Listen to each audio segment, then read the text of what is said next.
we are finally live, and we are playing Witchquest, which is a game I know nothing about.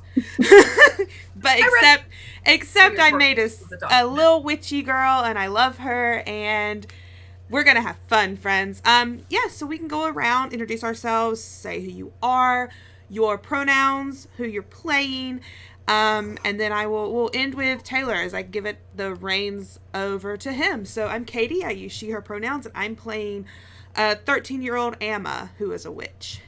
Rachel. Hi everyone, I'm Rachel. I use she her pronouns, and I am playing also 13-year-old Roy, who is a witch. Hello. I'm Mariah.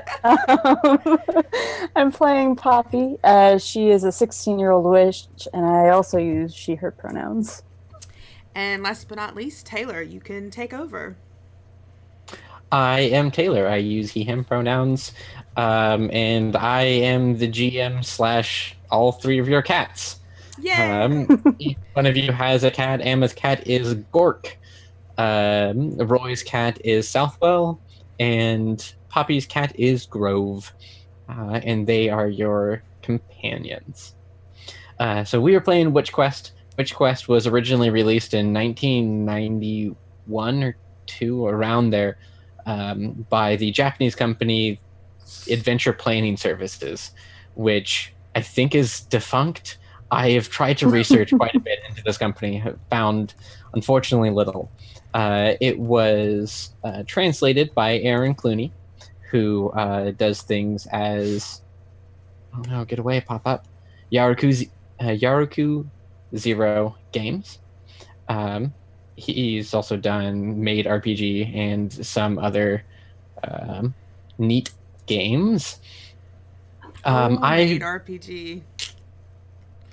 Yep, that's all I'll say about that.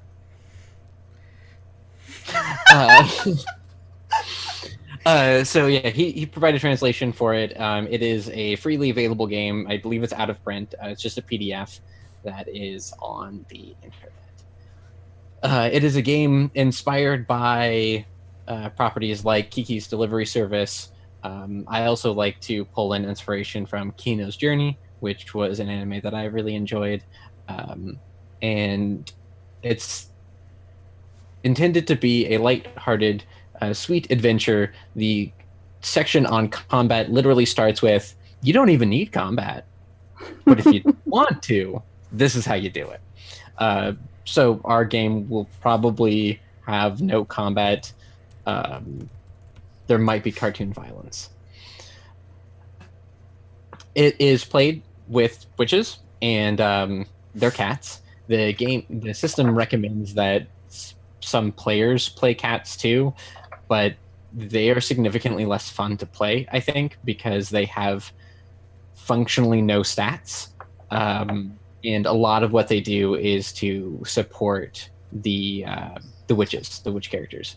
There's some interesting mechanics, like you have a shared pool of experience, and every time the cat helps you, you get less experience and the cat gets more experience. And at the end of the session, that experience is then divvied up based on how much you've relied on your cats. We're going pretty roll light this first time around because the game gets surprisingly crunchy with its weird convoluted math. Like the default roll is you roll 2d6s a number of times equal to your skill plus attribute, and the number of matches you get is your successes. And as we all know on Katie's channel, down with math. Yeah, that's not even talking about the part of the character sheet is the calendar, in which you which we are going to draw at the beginning of this game to find out what day it is, because witches follow a 28-day calendar that's associated with the Witch Tarot deck, which comes with the game. And each day you have a different magical strength that calculates into how good at magic you are. So there's a lot going on in the game. We're going a little bit fast and loose this time just to get into the story and the feel of things. And then I'll hit you all with crunch later. I am a bad GM who has failed to properly name this campaign ahead of time. I reserve the right to do so later, but for now we're just calling it Witchquest because that's what it is. It's the quest of witches. I would like you guys to introduce your characters a little bit more as we set the scene, but I'll kind of give you a stage to do so. One of the regular events are witch gatherings, where once a month all the witches are pulled together and they talk about their witch stuff. They talk about meetings, the news, comings and goings.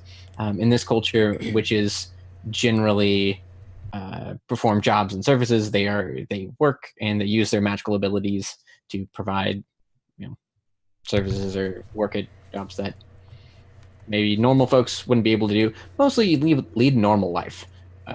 Since you're 13, that means you are adequate age to start your delivery service or other occupation, because 13-year-olds are responsible. They are fully mature enough to carry occupations and go on journeys all by themselves, as we've learned from anime. Learn from anime and not as real we've life. learned from, absolutely.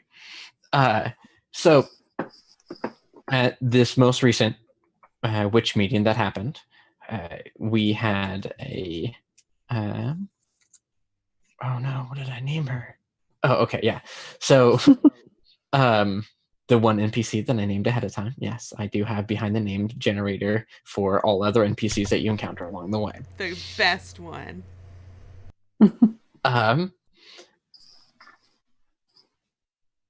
Poppy was asked by Nana Moon, the very, very elderly witch who is the kind of matron, very like backseat driver type of, or she takes a backseat to a lot of the other comings and goings, but she likes to get involved from time to time. She asked you, Pompey, being the older witch, to find Roy and Emma.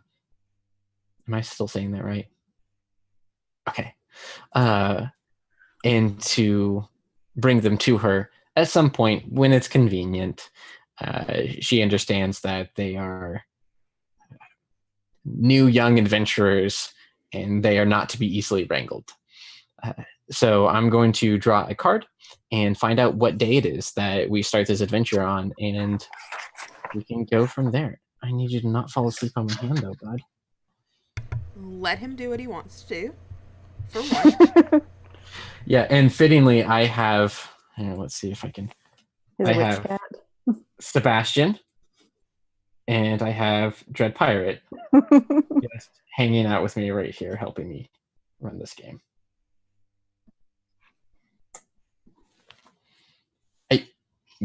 For a cat named Gork, I do imagine Sebastian. Just, he is a big boy. Yep. Big old boy.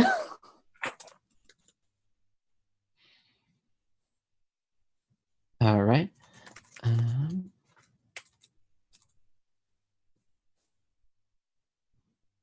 Now to draw the card from the Witch Tarot. 3.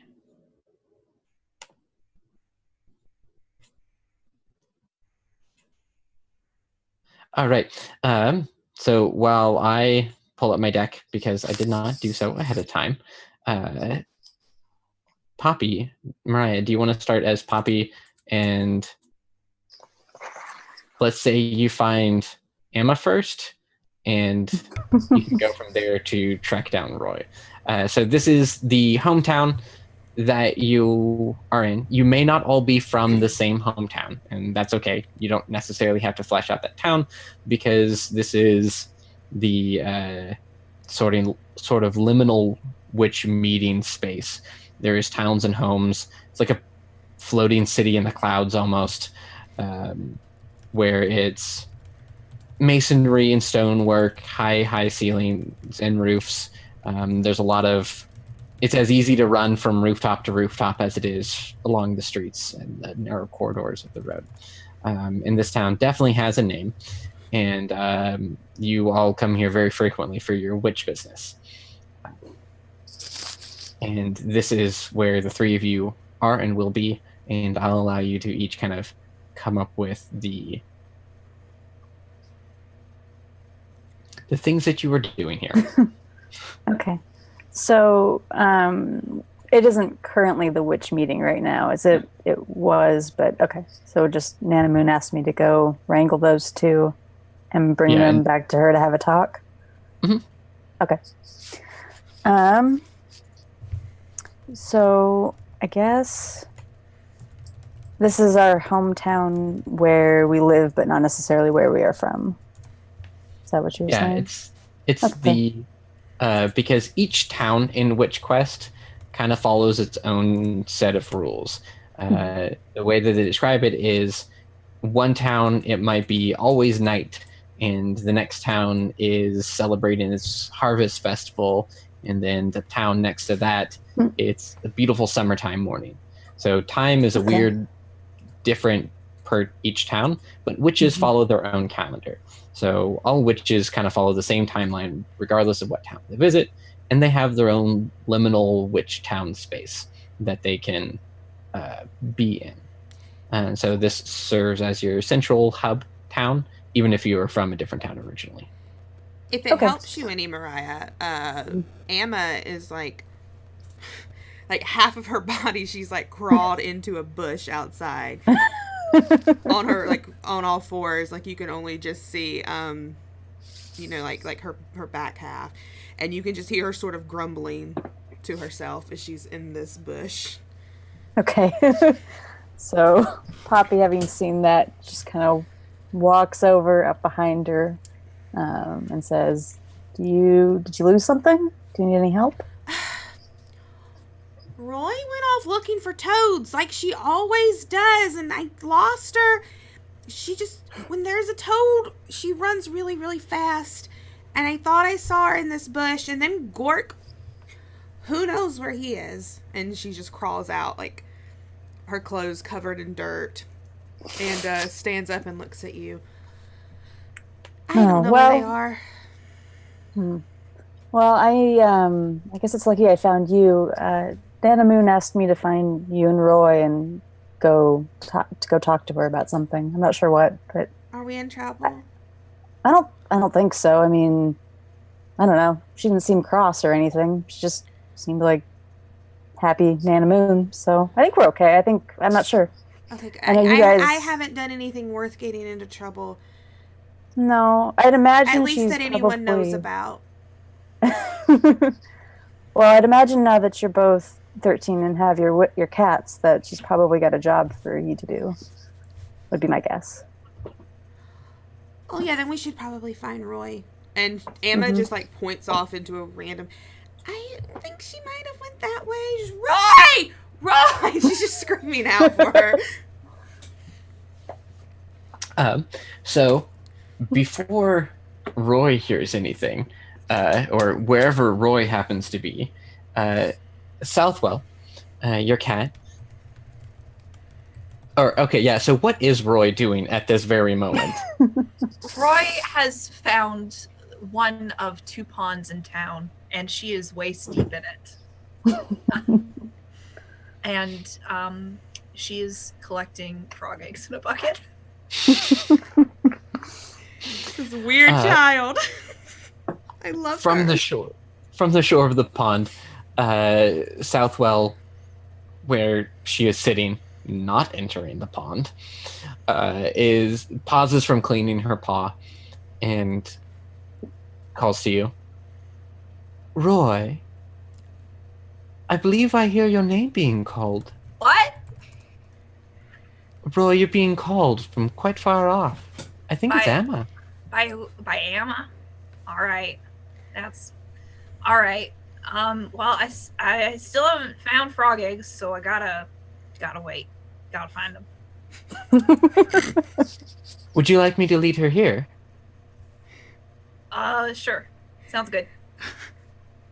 And don't go too deep. You remember last time. It gets rather slippery. I can swim. It's not the water I'm worried about, it's the muck. It's a little bit too late for that. Well, just be careful while I'm away. Yeah, okay. Bye. So, Southwell trots off and approaches Emma and Poppy. Were you looking for Roy? Yes, please. Yes. She's currently in the pond. If you'd like, I can lead you to her. Emma just looks up at Poppy. Told you so. That'd be very helpful if you could. Yes, absolutely. Come this. Where's Gork? He ran off, and sometimes I just Oh get my. really tired chasing after him. Do we need to wait for him to come back before we go? He'll make his way back eventually. He does what he wants. I suppose he always does, doesn't he? Yeah. Well, let us go. Roy is busy. I'm afraid to leave her alone for too long. This way. Yeah, And Emma follows after. So Southwell is a white cat. And then Mariah, we never did name your cat. We just did. It's Grove, remember? Grove. Oh gosh. Yeah, I forgot that we literally did that right before stream. I destroyed the illusion.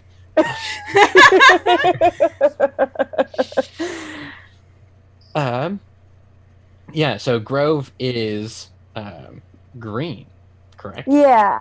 I'm imagining more of like a mint green though, because I don't really want it. Yeah. Mint green, I think, with the like emerald eyes. And I think she's riding co-pilot. She's a beautiful cat.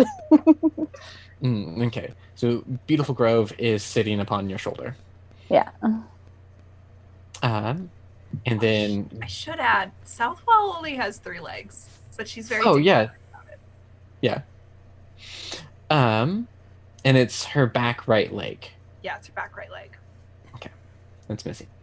And then Gork, who we have not yet met, is ebony, black, very dark. I remember thinking it was, yep, Rachel's singing. I remember thinking it was very funny that Emma and Roy were opposing colors because, as we kind of get into characters descriptions a little bit, which I'll allow you to do as well, or encourage you to do, your outfits, whatever clothes you typically wear, match your cat's color design. So you and your cats are color coordinated. That is a rule in the book. All right. So Southwell leads you down the streets to the pond where Roy has wandered in a little bit farther than she was previously. Her dripping wet hair implies that she may have dunked at one point or another. I'm like, this is the bucket, and this is Roy.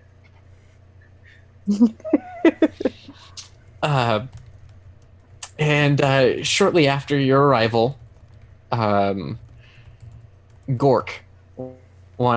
a good big boy, who let's see what color he was. I have it right here, too. Oh, do you? Okay. Yeah, I believe so. Let me look. It's cool. Google. I didn't want it to work anyway. No, ebony. Coat color is ebony. Okay. With a, yeah, that's it. Okay. So Gork strolls up. What's all this yammering going on? I heard everyone yelling. Something happening here. Where did you get off to? The fish merchant left the wares outside too long. I had to help him clean it up. You're not getting any dinner tonight. Why not? I should receive extra. I helped someone. I know what your version of helping is, Squirk. You're not getting any extra tonight. But I still get the normal amount. I'll think about it. All right. Why was Guys, everybody yelling? in the Guys, first place? guys, So I just remembered that frogs lay their eggs at the edge. I'm a little bit stuck. Could why don't you come grab the bucket so I can pull my foot out of the mud? Emma looks over at Poppy and then back to Roy and then just takes a big step back. Poppy, you're a lot taller than I am. I think it'd be helpful. Poppy kind of looks. Brooms. Yeah, Poppy kind of looks between the two of them, and is like, "Amma, why don't you grab your broom? You're better at it than I am. I think that'd be the safest approach for this bucket, probably." I don't want to get my outfit dirty. Okay. Well, fine. And yeah, she'll get her broom, get on her broom, and I guess go help Roy somehow. Yeah. What are your broom skills? I have skills in aerial acrobatics, flying fast, and flying high. Okay. So that means your basic broom skill is 3. Mm-hmm. Okay. I'm gonna say, since this kind of requires a little bit of balance and bending over and grabbing it, acrobatics is gonna be the closest. Do you want to roll that for me, just so we can see this happen? So what do I roll? 2d6. Okay, you roll 2d6 a number of times equal to your broom skill plus the acrobatic skill. So 8. I think so.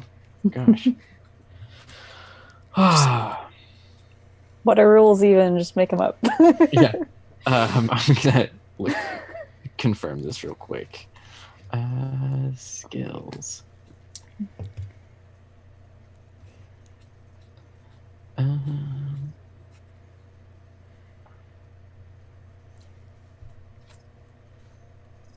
Pick up 2 dice and roll them as times as your rank in that attribute or skill. Okay, so just the skill that you have, not them added together.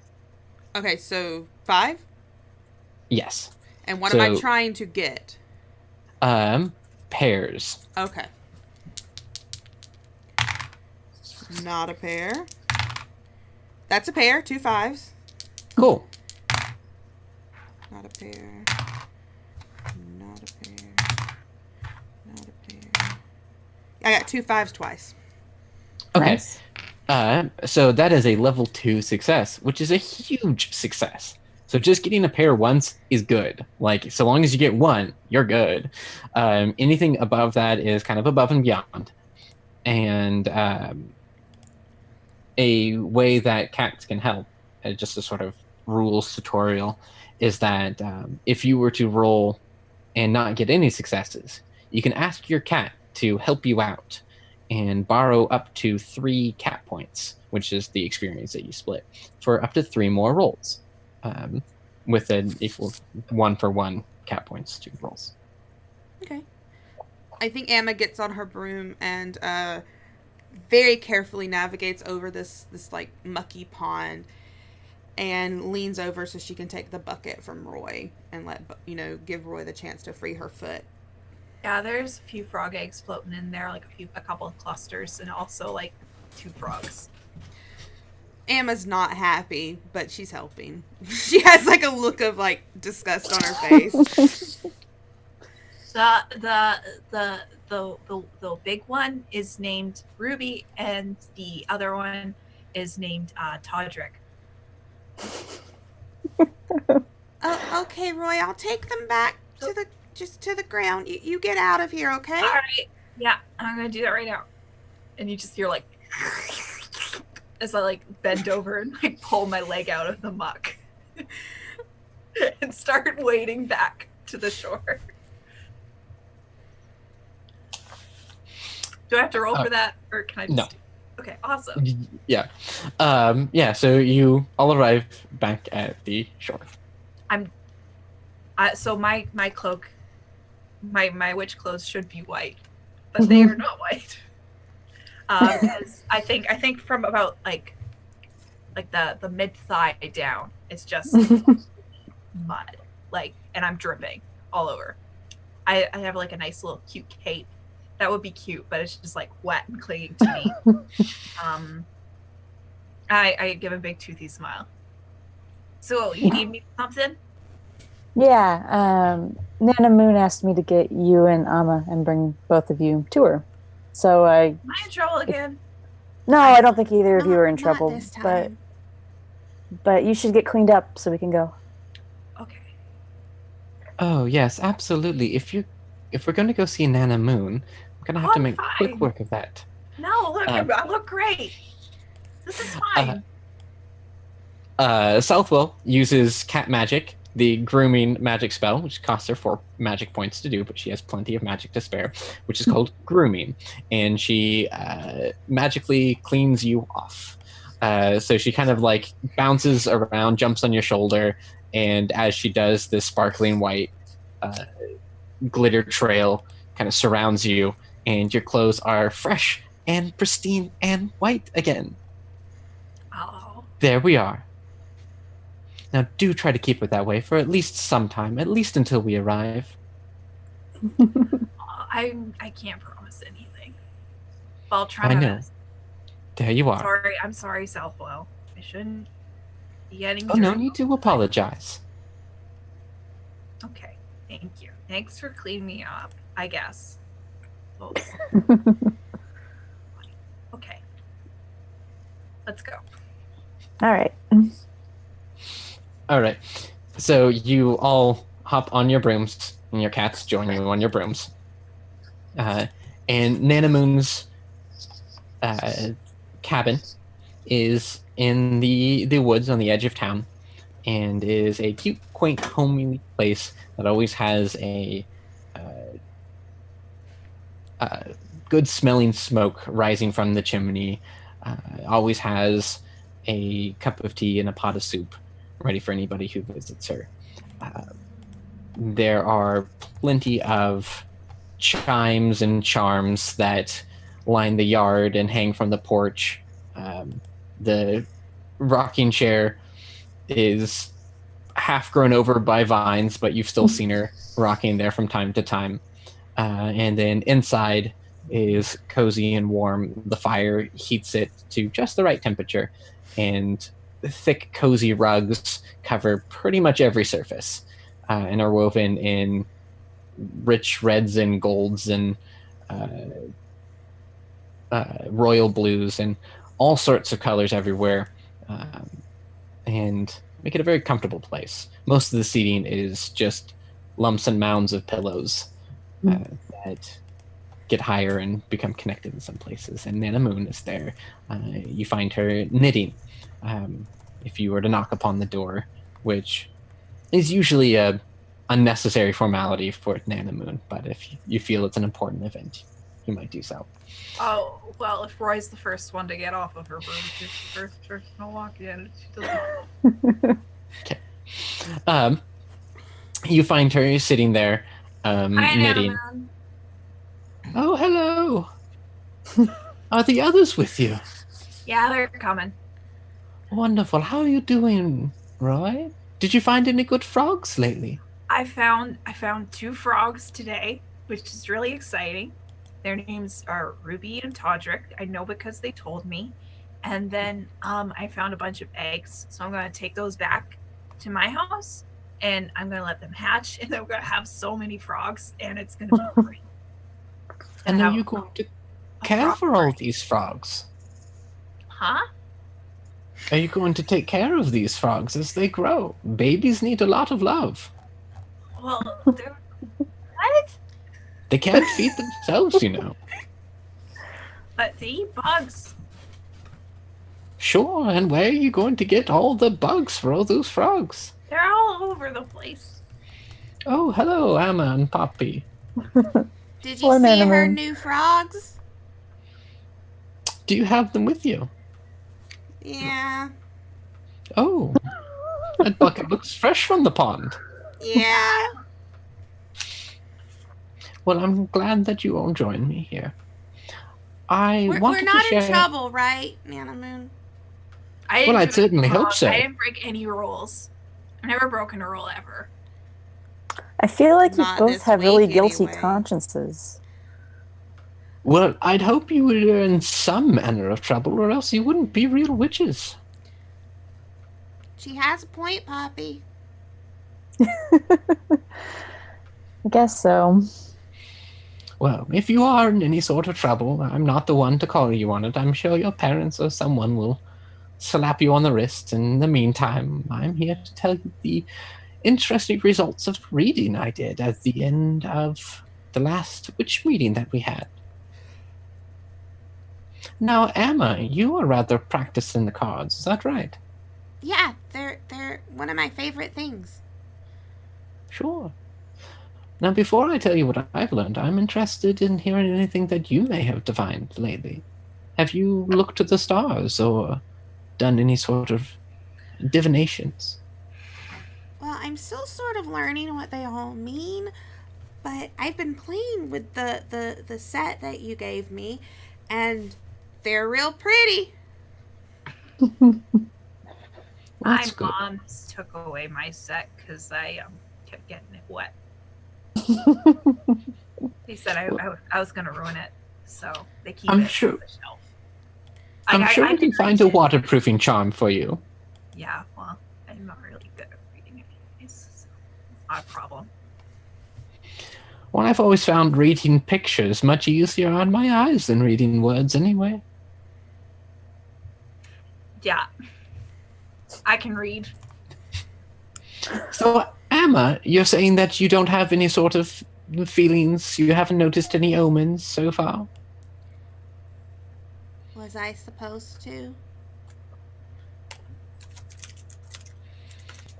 I mean, Ah, I pulled 2 cards, but I don't really know what they mean. But they were really special. When I pulled them, they just made me. I just felt like I should keep them. well, that sounds good. What cards were they? She pulls out of her pocket, her 2 portent cards. Oh, okay. The sun and silver. The Sun and Silver, those are rather important cards. Why do you feel they might be so important to you? I don't know. They just. When I felt them, it just felt like maybe they were specifically for me, which. I don't know. I never felt something like that. They are an interesting pair. The sun, of course, being warm and often associated with gold. Silver, on the other hand, considered its opposite and associated with the moon. But of course, you did not draw the sun and moon, nor did you draw gold and silver. It was the sun and silver. That's an interesting pairing. Well, you do think on it, and let me know if you find anything out along the way. She just holds her cards out, looks at them, and then just nods enthusiastically and tucks them back away. And Poppy, how have you been? How are the studies? Not working too hard, I hope. Oh, I mean, I take time for myself. I've been working on a new embroidery hoop. So, yeah. Oh, wonderful. Hmm. I would like to see that as well. Well, I'll bring it next time. You were saying, Roy? Yeah. What was I saying? Were you? I'm sorry, I'm getting rather hard of hearing in my old age. Oh, I just wanted to see Poppy's embroidery because my older sister, Amy, she does that too, and she makes like spiders and stuff for me, and I really like that. This one's mostly birds so far, but maybe I could work in a few frogs once like yours frogs. hatch. I like frogs. Well, I'm happy to have learned of your comings and goings. It's difficult sometimes being well, I hate the word, but matriarch, having to look over so much. It's good to meet everyone and get to know everyone. Well, anyway, I have a job for you, if you would like. I heard it come in on a letter, and I felt that you might be prepared for it. I can do jobs. I'm really good. Oh, wonderful. Now, this one is Well, I don't want to say it ought to be easy, because each adventure is going to bring its own challenges. In fact, it may turn out to be utterly impossible. But either way, if you attempt it, I'm sure you'll have a good time, and I'm sure you can find some resolution. To begin with, it takes place in the mountain town of Salar. And I believe that this job is important for you because of the reading that I did at the end of the last witch meeting. I drew a number of cards, and I'm still thinking on them.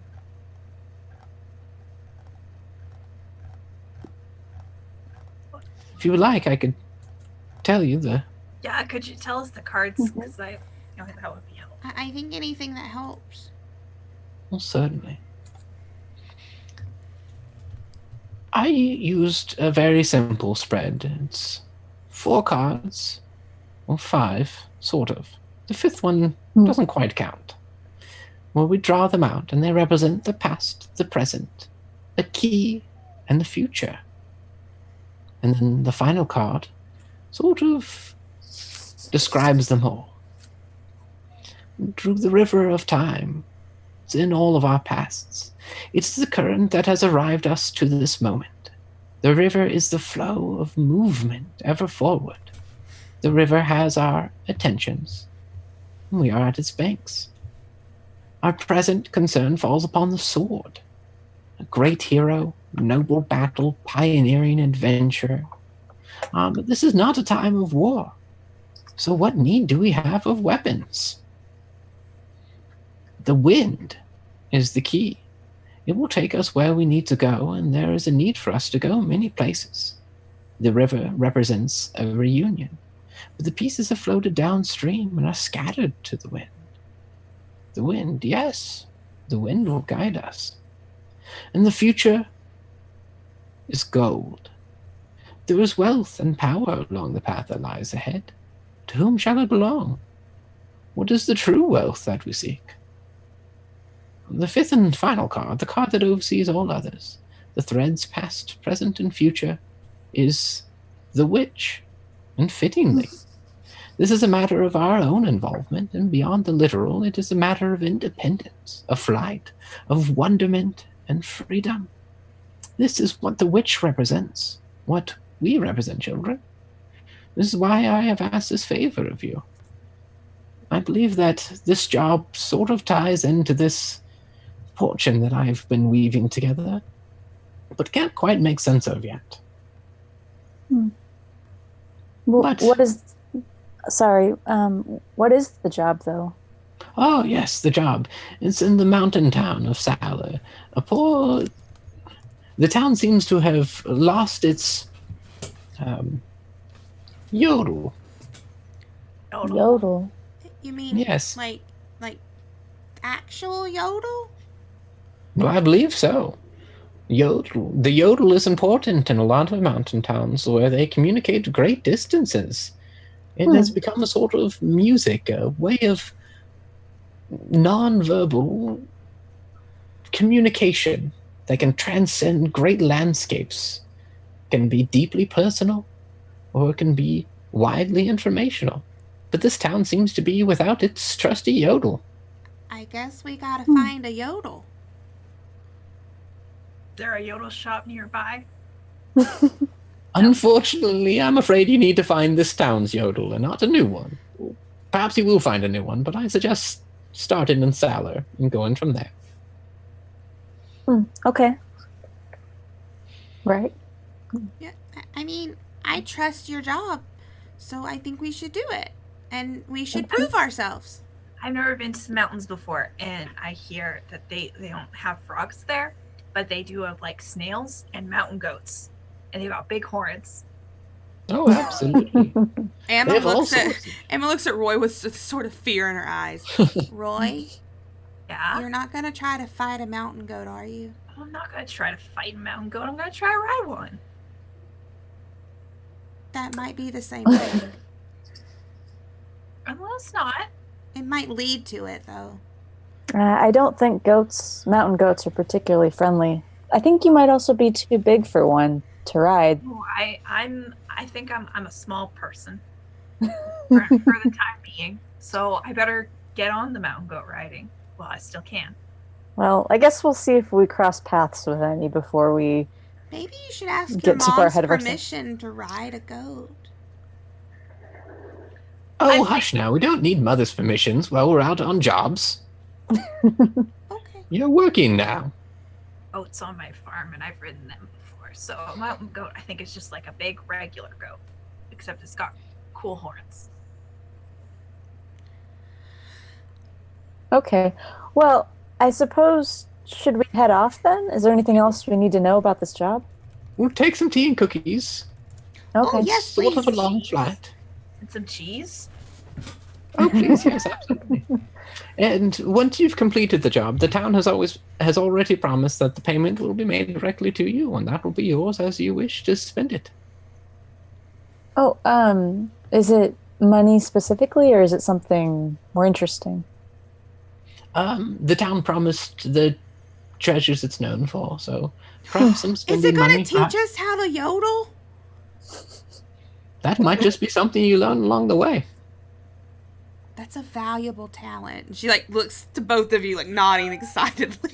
And Roy is like wide-eyed, like nodding in agreement, like she like totally agrees. Like yodeling is important. Yodeling is a very important talent.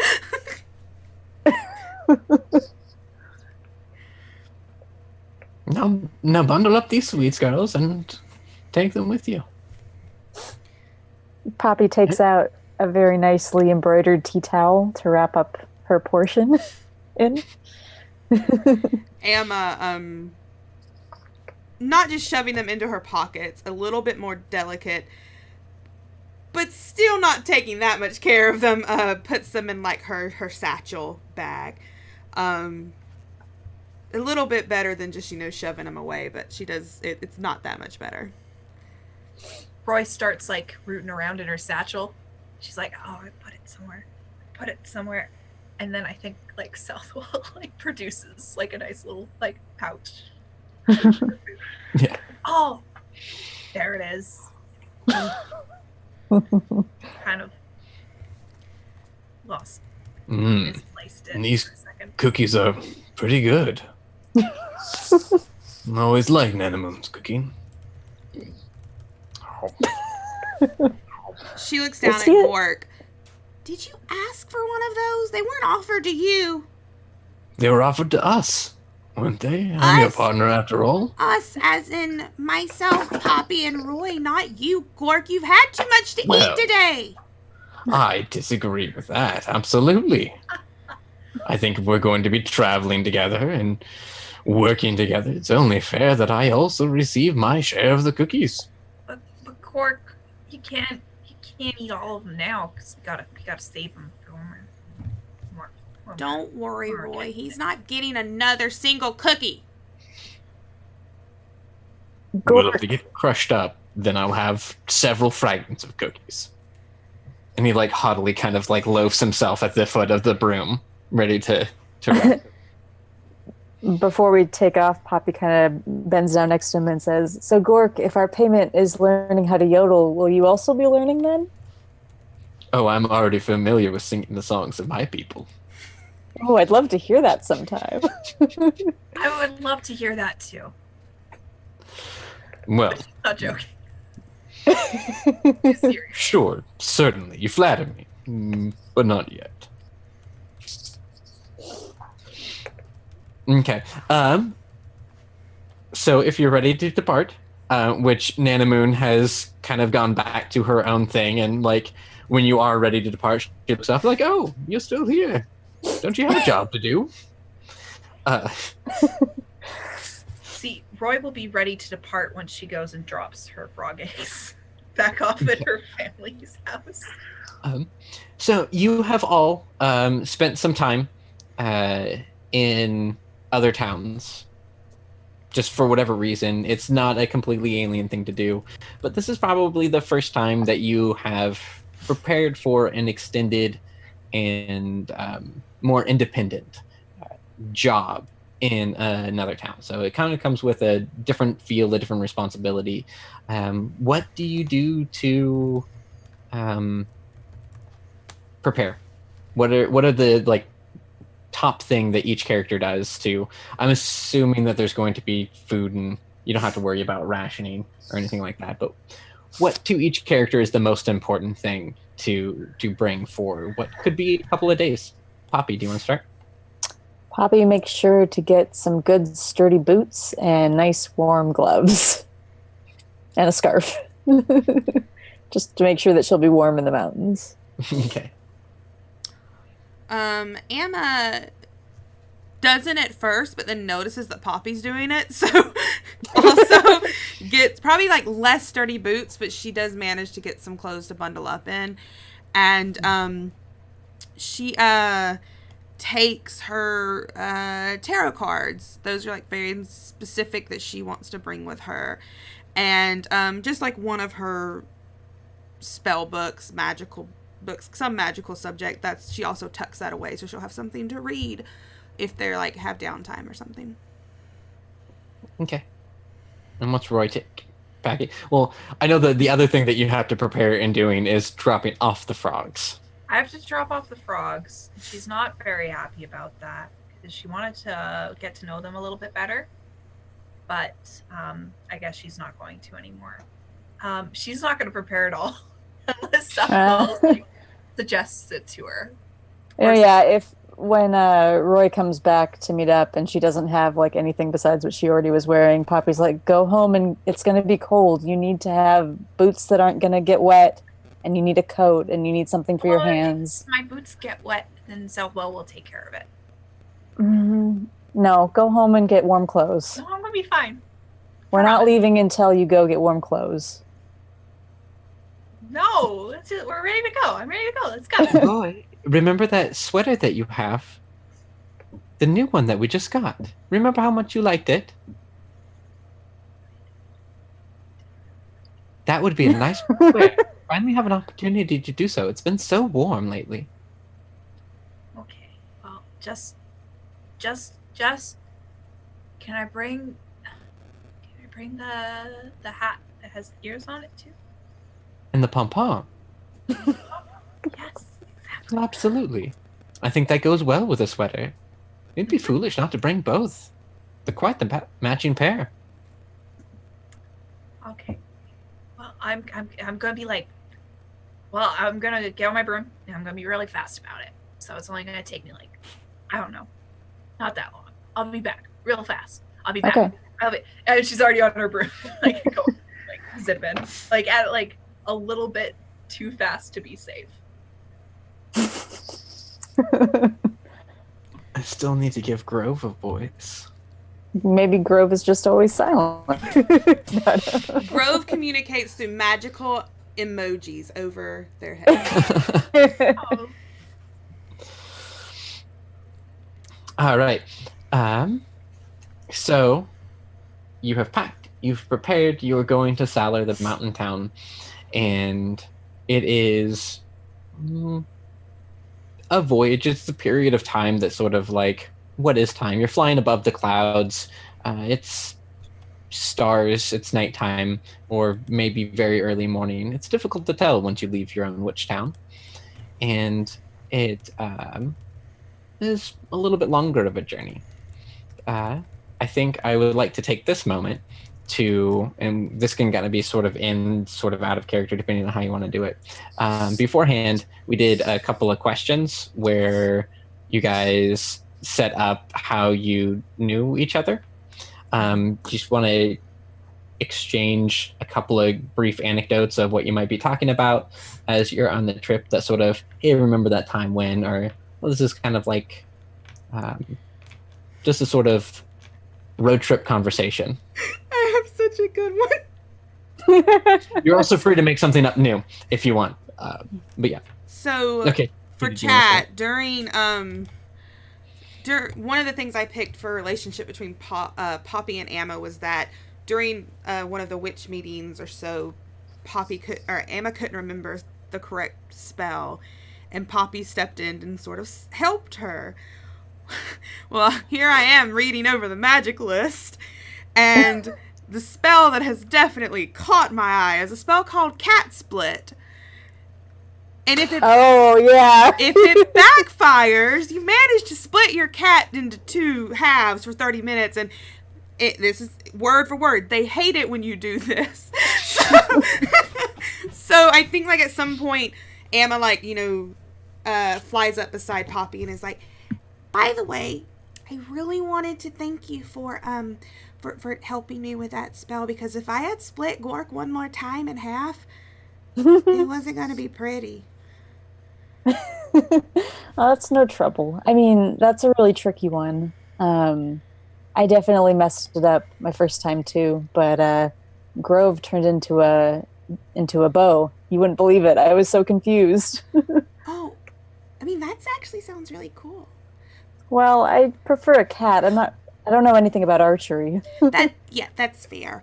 It's just that that's a really difficult spell, and I've been trying to do it right for a couple of times, and it would have been my 4th time splitting Gork. Oh, I mean, he's kind of, well, I don't know. He's still got growing in him. I'm sure someday he'll probably be as big as 4 cats. So maybe he won't mind it so much then. Stop stealing the fish merchant's fish and claiming he's helping. Anyway, I just really wanted to thank you, because it would have been embarrassing. Oh yeah, it's no trouble.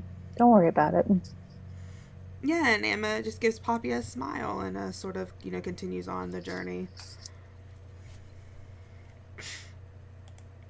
I'm going to do a brief aside about that spell, because I love that spell. So, cover to cover, Witchquest is one of my favorite RPGs I have read. The humor that is written with is just, it's adorable and wonderful, and there's very good moments of heart. The spell that you're talking about, I forgot what it's supposed to do. Oh, that's where you duplicate your cat, right? Yeah. Yeah. Mm-hmm. That's what it's supposed to do. If it fails, it splits your cat in half. And you have to roll a d6 to see how your cat splits in half. Either you only get the front half, only the back half, only the left side, only the right side, or it splits the Japanese word neko, in half. And so you either get ne, which is like a sapling, or ko, which is like a bow, like an archery bow. So that's one of the ways that you can split your cat in half, is phonetically.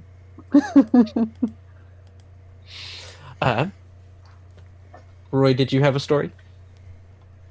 I'm gonna like go up to Poppy and say, so I've never been in the mountain towns before, and I promise I'm not gonna get into any fights with the people, but that might not be a good promise. Well, you should try not to. I mean, we're here to help them. I'm kind of wondering because I don't think yodels are physical objects. I think they maybe are sad, because I mean, how else do you lose like a song or something? Unless maybe you're just really sad inside. I don't know how music works. I'm really good at talking. Well, I can talk to animals sometimes, but that's about it. Well, I mean, I'm sure there'll be all kinds of pets there running around in the streets to talk to. Or maybe we'll see a goat. You never know. Maybe you should try talking to the goat first before you just get on him, though, if we do find one. In the mountains, they have these things, and they're called bighorn sheep. And my mama had a drawing of it in a book. And it was like a sheep, like a regular sheep, but it had big horns, and they went all the way around its head. And it was so big, and it was really cool. I want to see one of those. I've heard those goats can climb like nearly vertical, like sheer cliff faces. Well, I can do that on my broom, though. Well, yeah, but they can't fly. They just somehow get their little hooves in there to get up real high to look at the salt on the side of the cliffs. Why would they like salt, though? That doesn't make any sense. They don't need salt. Well, yeah, they do.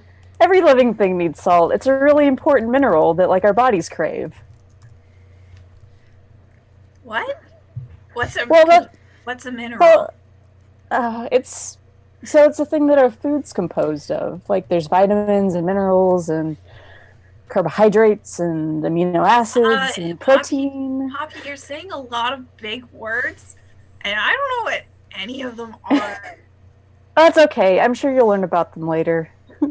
Actually, come to think of it, I don't think I learned about them until I was like 15, so yeah, it's all right. You'll learn about them eventually. What's a carbohydrate? That wasn't in character. That was just Rachel. It's a funny sounding word. It sounds like garbage. Well, it's actually a type of sugar, I believe. Oh, I like sugar. Like bread. My mom won't let me have cookies. She makes cookies, and she won't let me have so many of them. She counts them. She counts them even. She keeps track of how many I eat. How many are you allowed to have?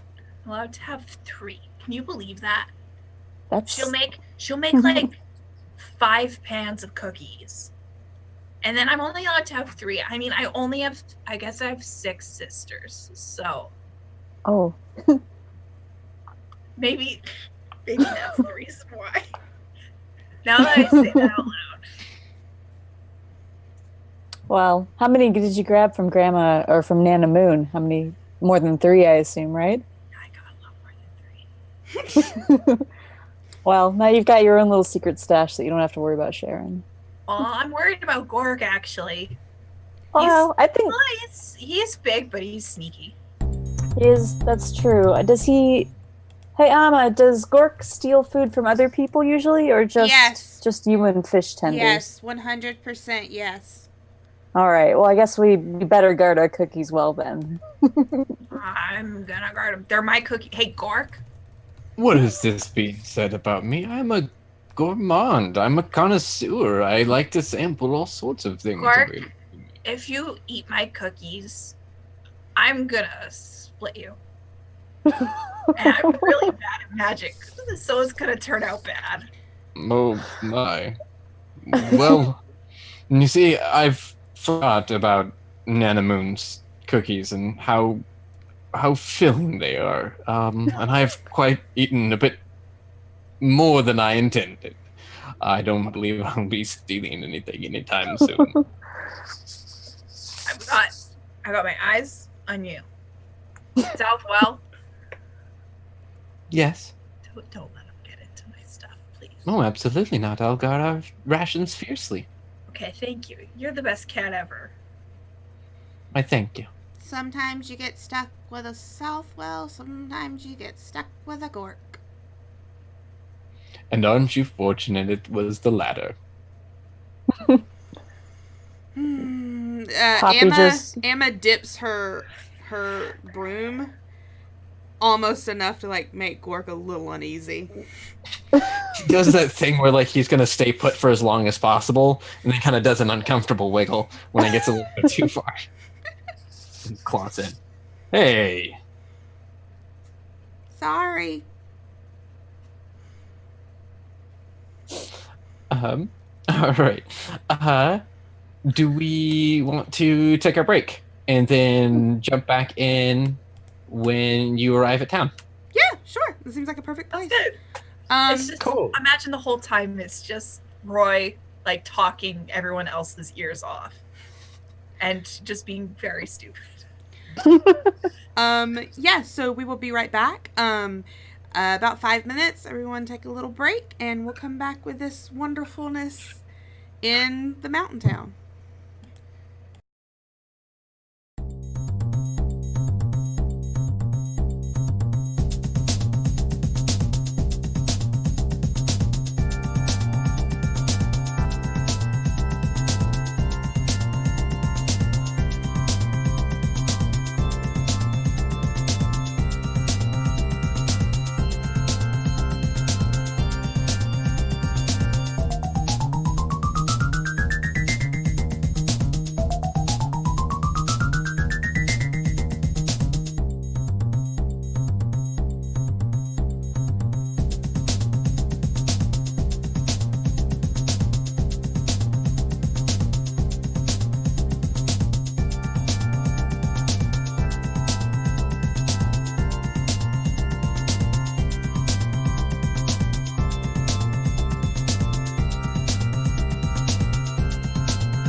everybody. We're back from break for this next hour of some witch shenanigans on our quest, and back over to Taylor.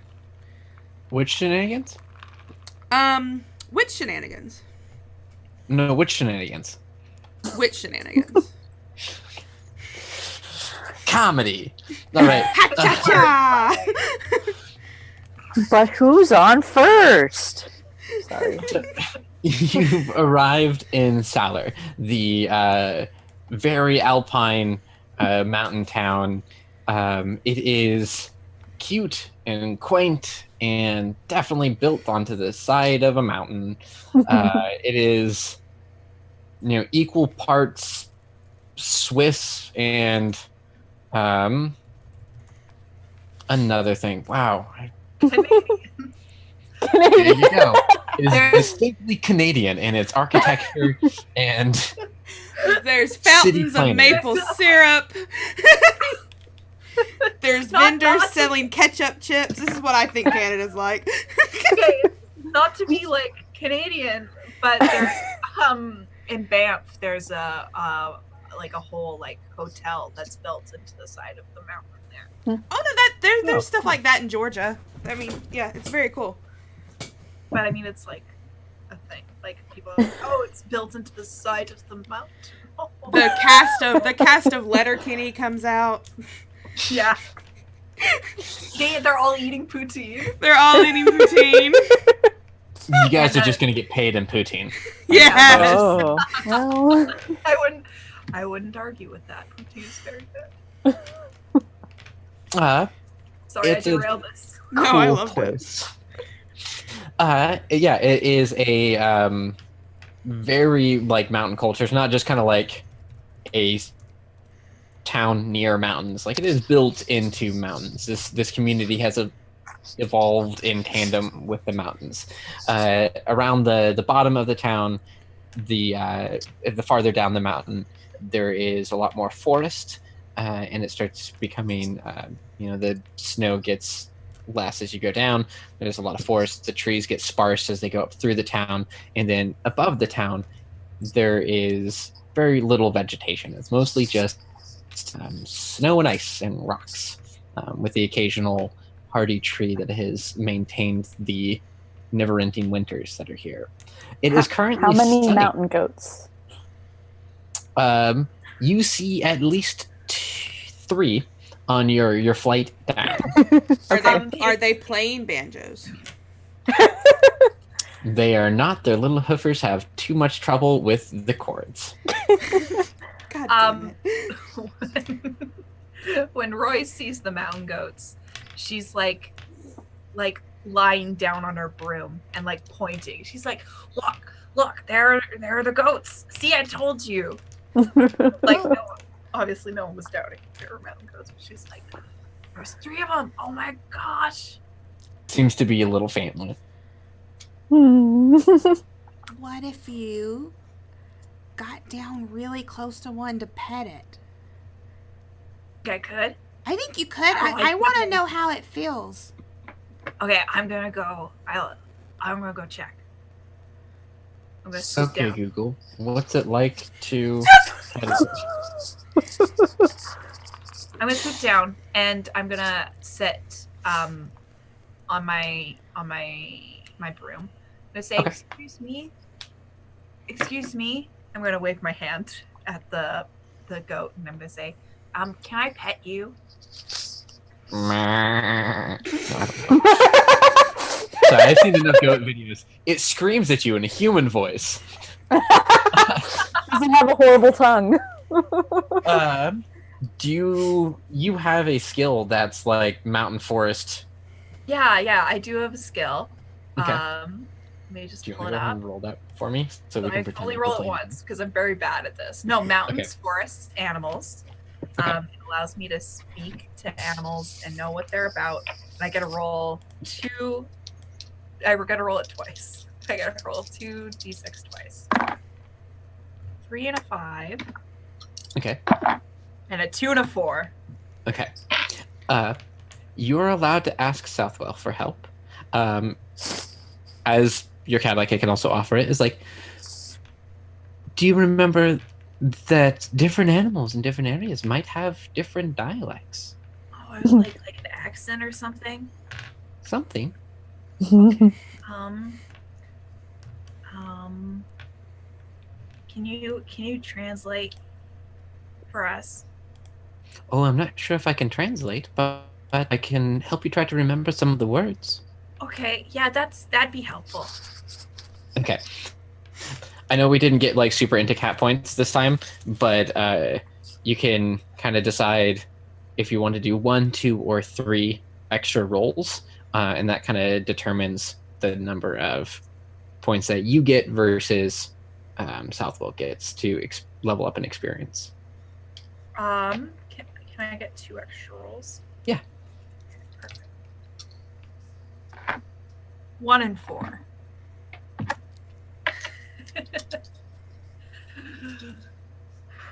Let her talk to this goat. No, 5 and 6. It's Well, we crazy. tried our best, and that's what counts. I think I'm just gonna, and I like just want to like scratch its back. I was trying to be polite, but it didn't work, so I'm just gonna go ahead and do it anyways. One of the wonderful things about this game is that there is a quality, like a skill called stubbornness, and I've taken that. So, but I'm also taking it to heart. And Oh yeah, no, it's a way of life. it's a way of being. It's who she is. She's stubborn, so she's like, oh, I might not be able to talk to it, but I'm still gonna pet it, because of who she is as a person, which is a little gremlin of a girl. He's gonna pet So her. I imagine that your attempts, you were just kind of making different goat noises. The goat was making different noises at you. You didn't quite connect with communication, but through the process, you were able to present yourself as at least non-threatening enough, so that when you go to pet it, the goat doesn't necessarily mind.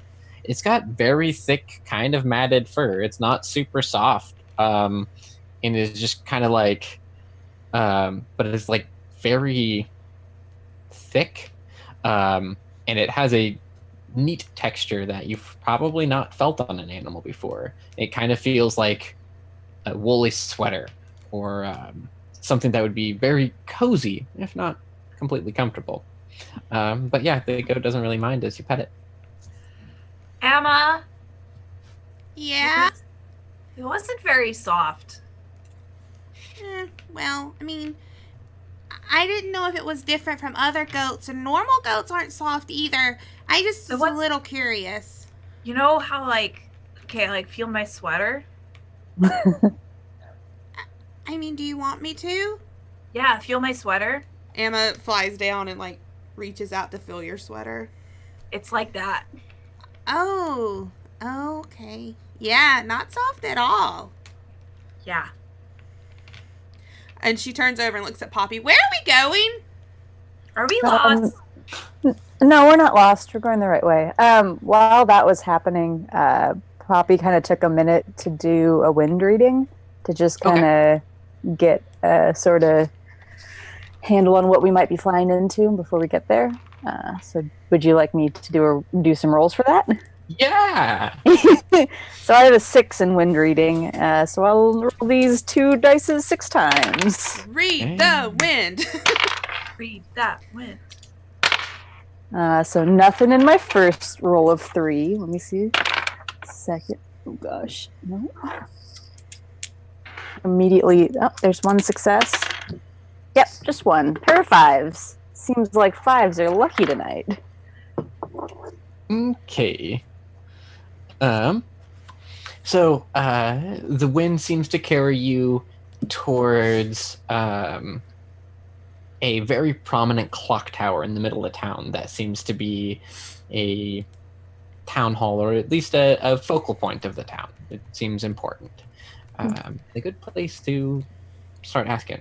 However, in your wind reading, you also notice something a little peculiar in the air. You can't tell if it's just the briskness of the cold mountain air, but there's something mischievous in the way that the wind flips your hair in your eyes and whispers a little bit too quickly as it darts away. Okay. All right, I think I know where we should go first when we get to town. There's a really big clock tower that I think seems to be the center. But why don't we fly a little bit carefully? The wind seems to be, I guess, sort of mischievous at the moment. Or at least there's something in the air that's mischievous, besides Roy, of course.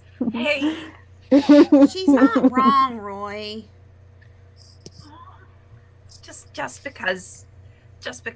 Okay. Just because. I Say like your something. mischievousness.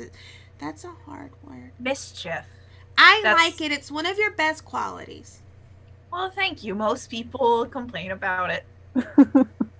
It's not bad. It's just that it'd be poor timing to get lost now that we're so close.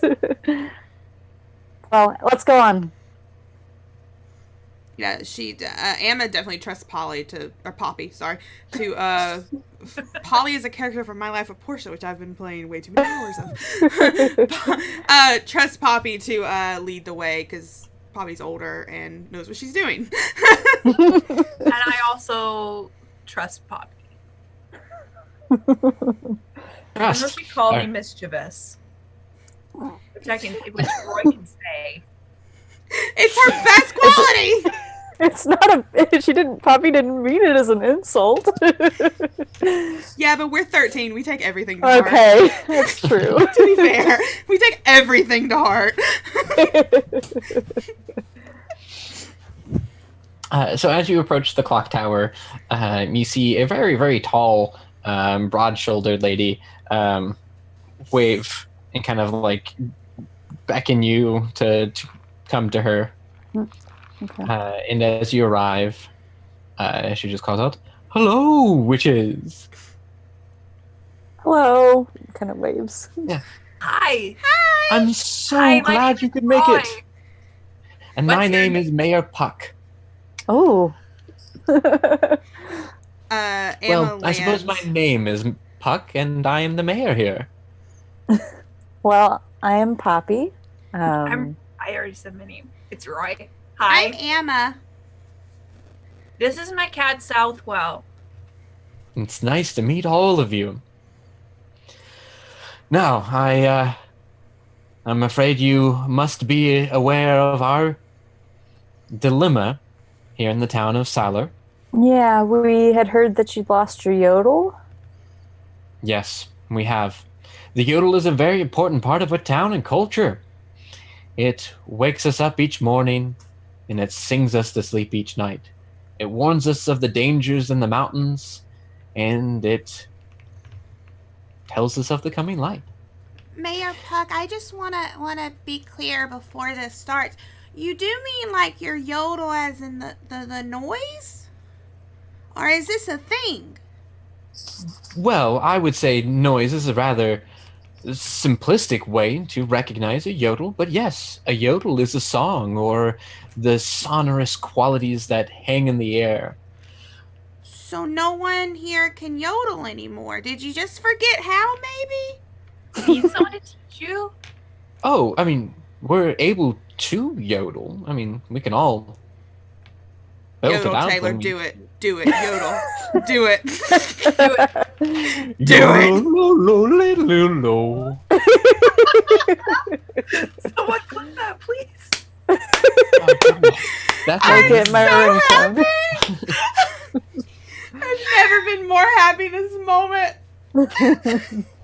As I said, we can all yodel, but our I- town has lost its yodel.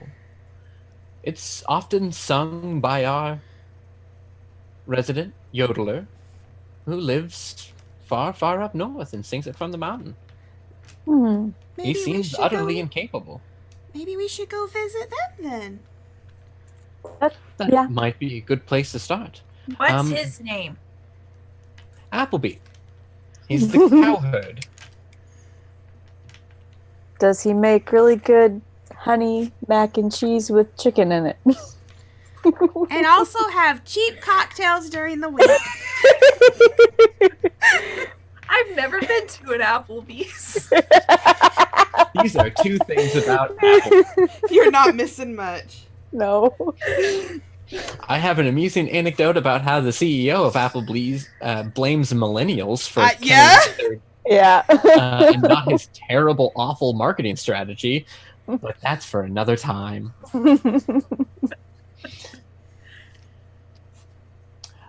You can find him in a little cabin up north. Well, perhaps you could find him there. He's often out in the fields and on the mountainsides with his herd of cows. He's the cow What herd. kind you of see. cows? Well, the woolly kind, the sturdy kind. I see I live on a farm with my 2 moms and my 6 sisters. And That's a big family. yeah, it's really fun. What was I saying? Oh, we've got like a couple of cows, but they're just they're the black and white kind, and we milk them and then we make cheese. Oh, are you a fan of cheese? I love cheese. I like most food. So that's Well, not if you something about find your work here takes a little bit longer than you were expecting, we have plenty of freeze around in case you would like to sample our cheeses. I would love to sample your cheeses.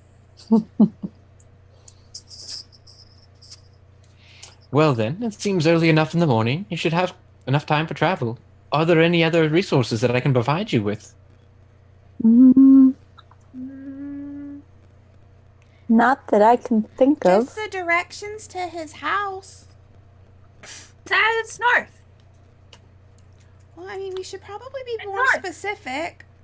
We don't want to get lost somewhere we don't know. Oh yes. Well, sometimes getting lost can be fun. My mom says that you should always know where you're going when you're going there. But sometimes you can get lost and then you find like a cool stick or something. But Roy, Or like we're a on shiny a rock. job. We have to be professional. There's plenty of room to get a little bit lost, but as long as we have a map, I think we should be good. If you did have a map or something similar that you could give us, that'd be Absolutely. very helpful. Here, come on inside. I'll provide you with whatever I can. And so this character with an absolutely consistent voice leads you to the clock tower and stocks you up with a map of the town and the area, and points out that on the kind of a pretty significant distance outside of what you would consider the edge of town, like there's still other like farmhouses and various ranger cabins and outlook things that spread out.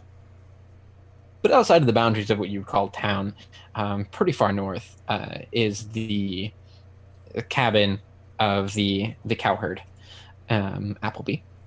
And it's a little marked, and there's a little trail, and she's marked. There's like routes and stuff that mark the danger of paths for like how dangerous paths are. I suppose that's pretty self-evident. And she also gives you a clock that and explains that it's very important that you always know what time it is, because the mountain can get treacherous, but reliably so. It gets very, very cold on the mountain, so you want to make sure that you're carefully snuggled in time, or else that could be dangerous. And gives you the option to take a large woolly cloak each, and just like a hang over your shoulder in a hood kind of cloak. I'm not allowed to wear clothes that aren't white because Southwell is white. Well, I have a white cloak right here. Perfect. Thank you. Southwell, look. Oh, it's lovely. And then, yeah, those are your, and a bundle of apples and cheeses. And bread. Can I take all the cheese? Roy, you have to share. I was planning on sharing. I just wanted to make sure that I tried all of them first. Roy, I don't want to eat the pieces that you've bitten out of. I wasn't gonna just bite the pieces. I was gonna tear them off with my hands.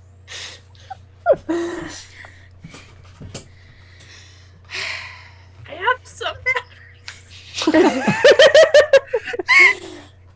Well, why don't we should save the cheese for when we stop for lunch anyway. But Roy, if you do want to carry the cheese, that's fine. Yeah, I'll carry the cheese. That means Cork can't get to it. Yeah, that's probably for the best. That's actually a really good idea, Roy. See, I can think sometimes. You're really smart, Roy.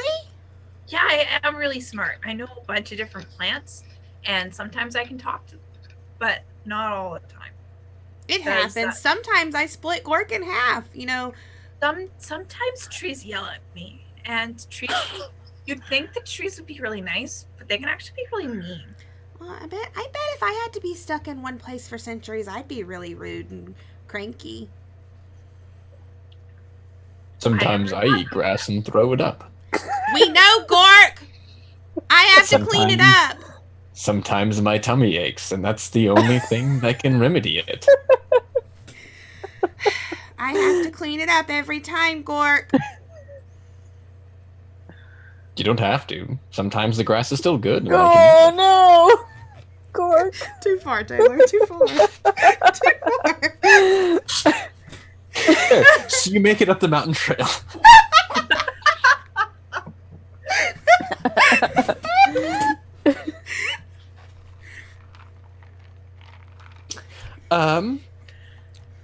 Yeah, so you make it up the mountain trail. It's like really beautiful. It's breathtaking. It's like the type of stuff Ansel Adams takes pictures of and puts in calendars. No matter where you are, you can see at least like 180 degrees of beautiful vista. And it's cold, but it's sunny. So it's not too windy, though you all kind of pick up on this breeze that will every now and then whisk by you a little bit faster, sets you off your footing for a moment, and just send a shiver down your spine, a little bit brisker than you're used to, this cold mountain air. You stop for lunch along the way, sample the cheeses. They're super good. Like, cheese and dairy is one of like the main things that they do here, and they milk their cows and goats and like all sorts of so there's like a lot of different cheeses. It's super good.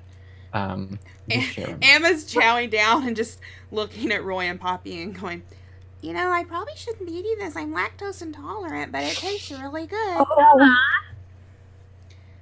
Well. Here's the thing. There are cheeses. I know a little bit about cheese, but for cheese that's made with cow's milk, you probably shouldn't eat. But she said, Mayor Puck said that some of these were goat's milk and sheep's milk, so you could actually eat those, and it won't upset your stomach. She's like picked one of each of all of them and has already chowed down. Well, I hope I ate more of the goats and the sheep's milk one. After a while, they all sort of tasted the same. Well, you can tell a difference because the goat's cheese is like really tangy. I don't really. It just tasted like cheese, Roy. But cheese is different. Each cheese has like a different. Okay. Cheese is cheese and it's all really good. You're right. She's just slowly nibbling and nodding. Oh. Once your lunch is complete. Oh, what was that? I was just gonna say. Well, if you need to take a stop later on because you're feeling sick, just keep us posted, I guess. Oh, I will. Don't worry. Okay.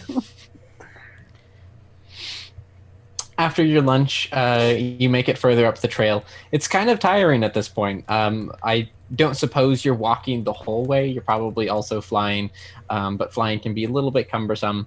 And when you get too high, the low-hanging clouds and the fog that swirl around the mountain kind of make visibility a little bit tough. So through your various means, you make it up to this very small cabin. And from the outside, this cabin is probably smaller than Nanamoon's and has but one room. It has a chimney, but no fire is going. Uh-oh. Poppy walks up and knocks on the door anyway, just to see if anyone answers. You hear shuffling from inside, and the door peeks open just a little bit, and what pokes out is a big wet dog nose. Whoa! The dog! And it is a very large sheepdog. Oh, she's gonna sit down, and like Roy's just like bolting for the dog, putting her hands like around its ears and just like giving it a nice pet and saying, "Hi, my name is Roy. What's your name?" Emma's walked forward and is just like sort of nervously looking around at this strange dog. So in a voice that only Roy understands, but sounds like everybody else to just kind of like a low kind of husky dog, and maybe also husky voiced. Just kind of like woo, woo, woo, woo type of noise. She introduced herself. I'm Finley. What are you doing here? Hi, Finley. My name is Roy. I already said that. This is my cat, Southwell. Okay. Southwell. Yeah, all three cats kind of just inherently. This is my cat. There are 3 cats here, and they're all very nice. And hi, my name is Roy, and we're here to see Mr. Appleby, the cow herder. You know my master. Yes, we got sent by the mayor of the town. Oh, that's wonderful. He needs help, you know. What happened to him? Is he stuck? Is he stuck under what's the word for it? Emma, what's the word for it when there's Poppy, what's the word for it when there's a big An avalanche? Yeah, an avalanche. Is he stuck in an avalanche? I don't know what we can do with an avalanche.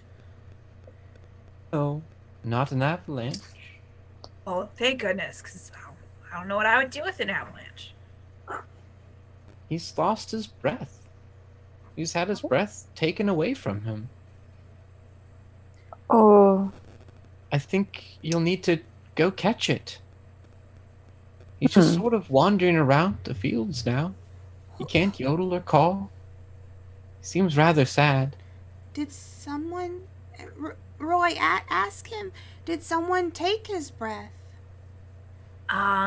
Did someone take your master's breath? Well, I assume so. I don't think he lost it on his own. I mean, it's pretty hard to misplace your breath. I mean, Who would I've do never that? lost track of it. I'm usually pretty good at catching my breath when I need to. But I suppose he just didn't.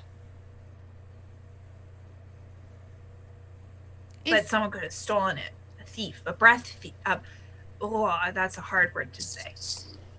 I think so. Is his master around here, Roy? We should go talk to him. How you said your master was out with the cows in the fields? Mm-hmm. Okay. Told me to stand guard here. You're doing a really good job of standing guard. Oh, I forgot to howl when you guys arrived. Oh, it's okay. Uh-oh. We're not dangerous. Oh, well, that's good. If you were wolves, I would have howled. Yeah, well, none of us are wolves. Well, that's good. I would have howled. But well, here's the thing about wolves, though, is that I think wolves might be big and scary, but they can also be friends. I think everything is. Here's what my older sister. I have to come up with a sister name right now. My older sister Rosemary. What she says is that everyone is a friend that you just haven't made yet, and so that's what. Well, sometimes they eat the cows, and that makes everyone sad. Well, that's pretty mean. Mm-hmm. But wolves need to eat too, you know. Wolves get hungry. Yeah, but they probably shouldn't eat things that belong to other people. That's rude. Everyone looks at Gork. I mean, even Amma looks at Gork. Gork cleaning his paw. Gork? Did Gork, someone you say eat something? Are you eating my cheese? No. I'm eating this cheese that I found here in the bag. Emma, I think it was cheese put here for me. Emma leans down and gets on like level with Gork. Cheese kills cats, Gork. That's deeply troubling. I wish I knew that before I ate so much of it. You ate a lot of it? Gork. Compared to the amount of fish that I ate yesterday? No. Well, I thought I told you to watch over the food. I was watching over our food. I don't know where he got the cheese. Perhaps he snuck it out of the clock tower himself. But I will keep track of all the food now, I suppose. You know what, All the food I Gork? can find. Gork, when I'm you're suffering sorry. in a few hours, I'm not gonna feel sorry for you. I mean, Do you usually? I mean, yes, you're my cat! Oh, well, that's actually really sweet. She just turns I'm and looks. sorry, Southwell. She's gonna stomp off the porch and start looking for Applebee. Which direction, Finley, which direction are the fields in?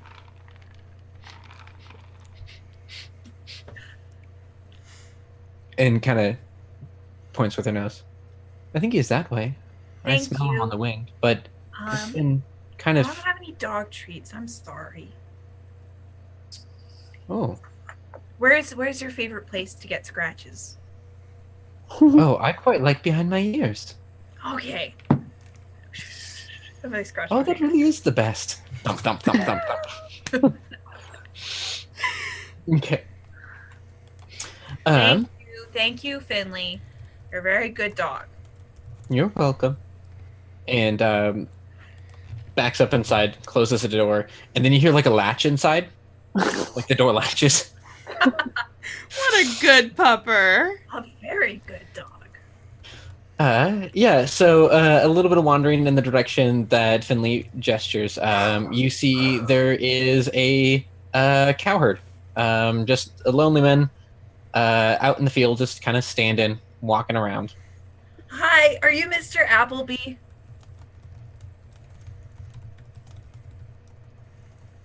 My name is Roy. These are my friends. This is my cat, Southwell. Can you talk, Mr. Appleby?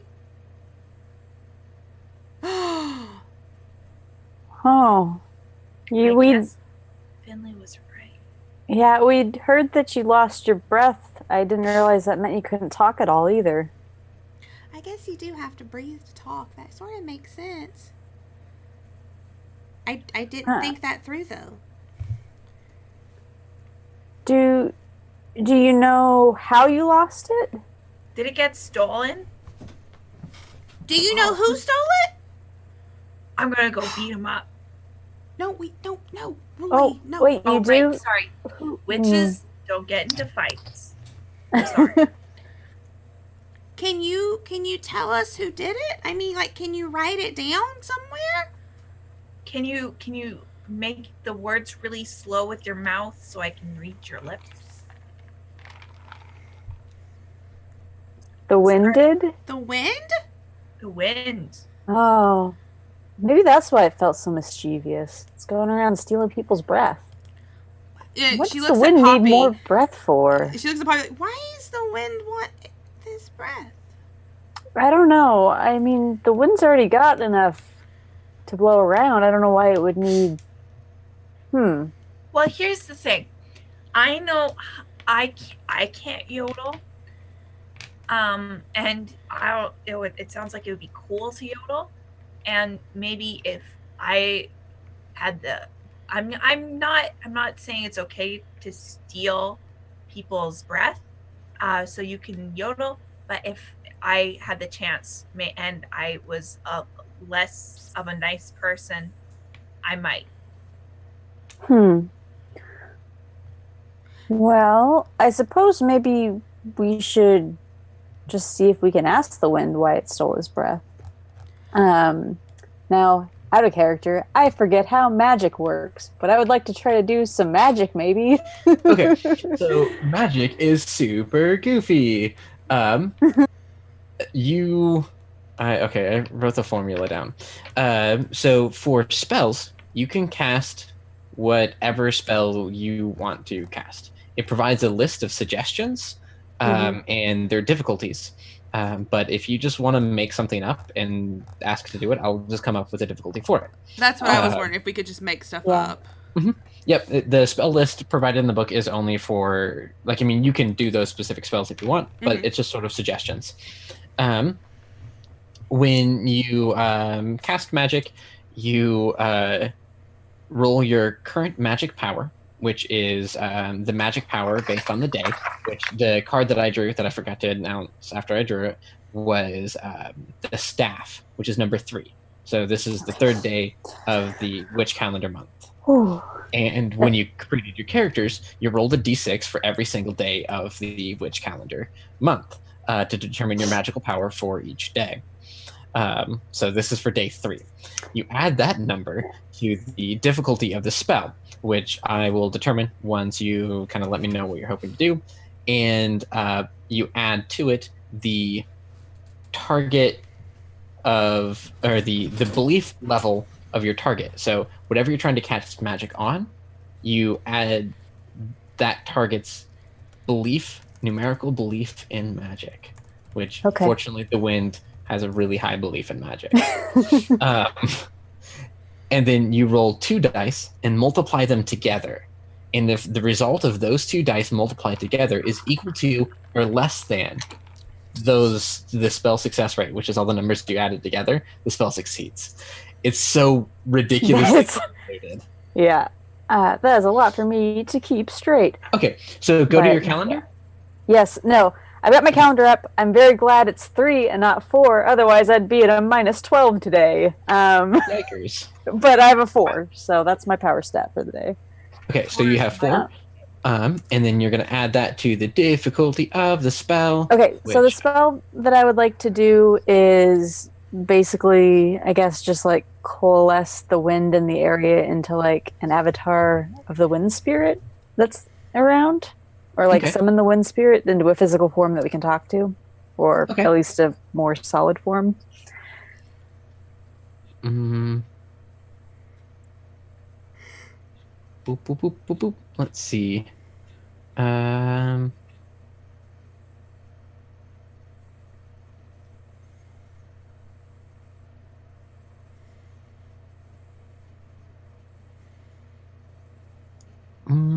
So the higher the difficulty level, the easier it is.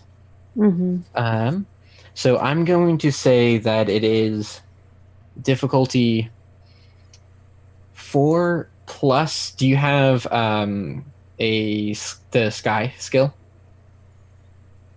Sky skill? It's like sky, wind, and birds.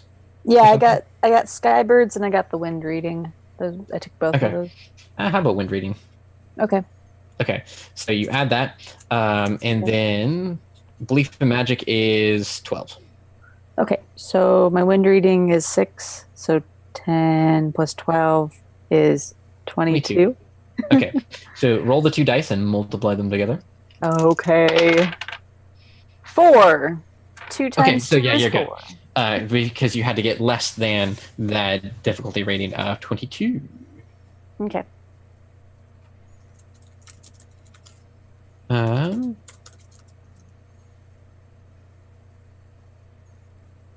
was saying goodnight to Dingo. Oh. Which I probably totally missed when she was actually posting that. So describe this magic to me. Okay, so Poppy kind of like puts down her broom, takes Grove off her shoulder, and like has her get into magic casting position with her. She's not technically helping, but I guess it's still just for the ceremony of it. So they stand like next to each other, and she kind of like puts out her hands, and just kind of like I don't know how to like start speaking magic speak. I don't know if magic speak has its own language or not, but I know there's magic writing, which she's very good at. So I imagine it's a little bit like that. And like as she's doing this kind of chant thing, like there is this like ball of wind just kind of swirling around in like the little divot of her hands, and like gets really glowy, and then everything kind of comes to a crescendo and it pops, and then in its place is whatever that little spirit looks like. Okay. So it's an impish little wind spirit. It is probably classically cute, but looks kind of monstery. It's got several sets of wings that kind of like come off its ears, come out of its back, and come off its feet. And it has almost chibi proportions. And it stands about a foot tall, floating above your hands. What you call me here for? Well, we heard that either you or maybe one of your brothers or sisters has taken this nice man's breath away from him. Who says he's a nice man? Well, he has a very good yodel. Yeah, he does have a very good dog. And he's got a good yodel that helps wake up the town down below in the mountains every morning. People depend on his breath. And all right, so I'll give it to the people. You can't go around taking people's breath from them. Well, I just did. It's illegal. You can't do that. Hold on, guys. Hold on. Well, why did you take the breath from him? Did he do something to upset you? He did. What did he do? He wasn't using it for himself. He was wasting his breath. But he was sharing it with others. That's the Yeah, best Well, thing others you were can using do. He doesn't love anything. Is that true, Appleby? Do you not love anything? But you've got a great dog. I'm sure you love Finley because we all instantly fell in love with Finley. Yeah, we all love Finley. What? You're just gonna shrug like that?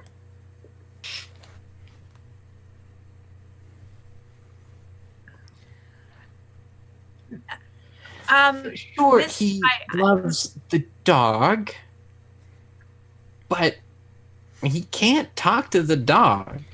He's lonely.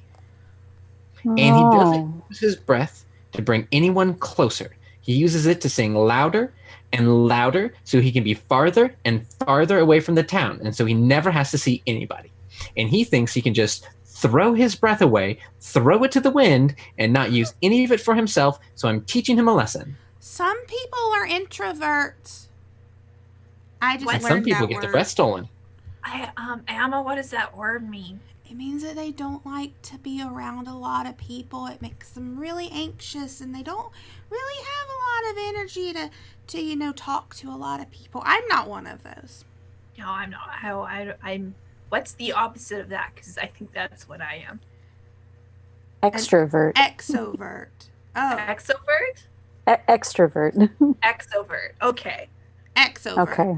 Extrovert. All right. Mr. Appleby, are you an introvert? Well, you're lonely though. Would you like to have some people to talk to? I'm a people. There are a lot of people down in that town who will talk to you, Mr. Appleby.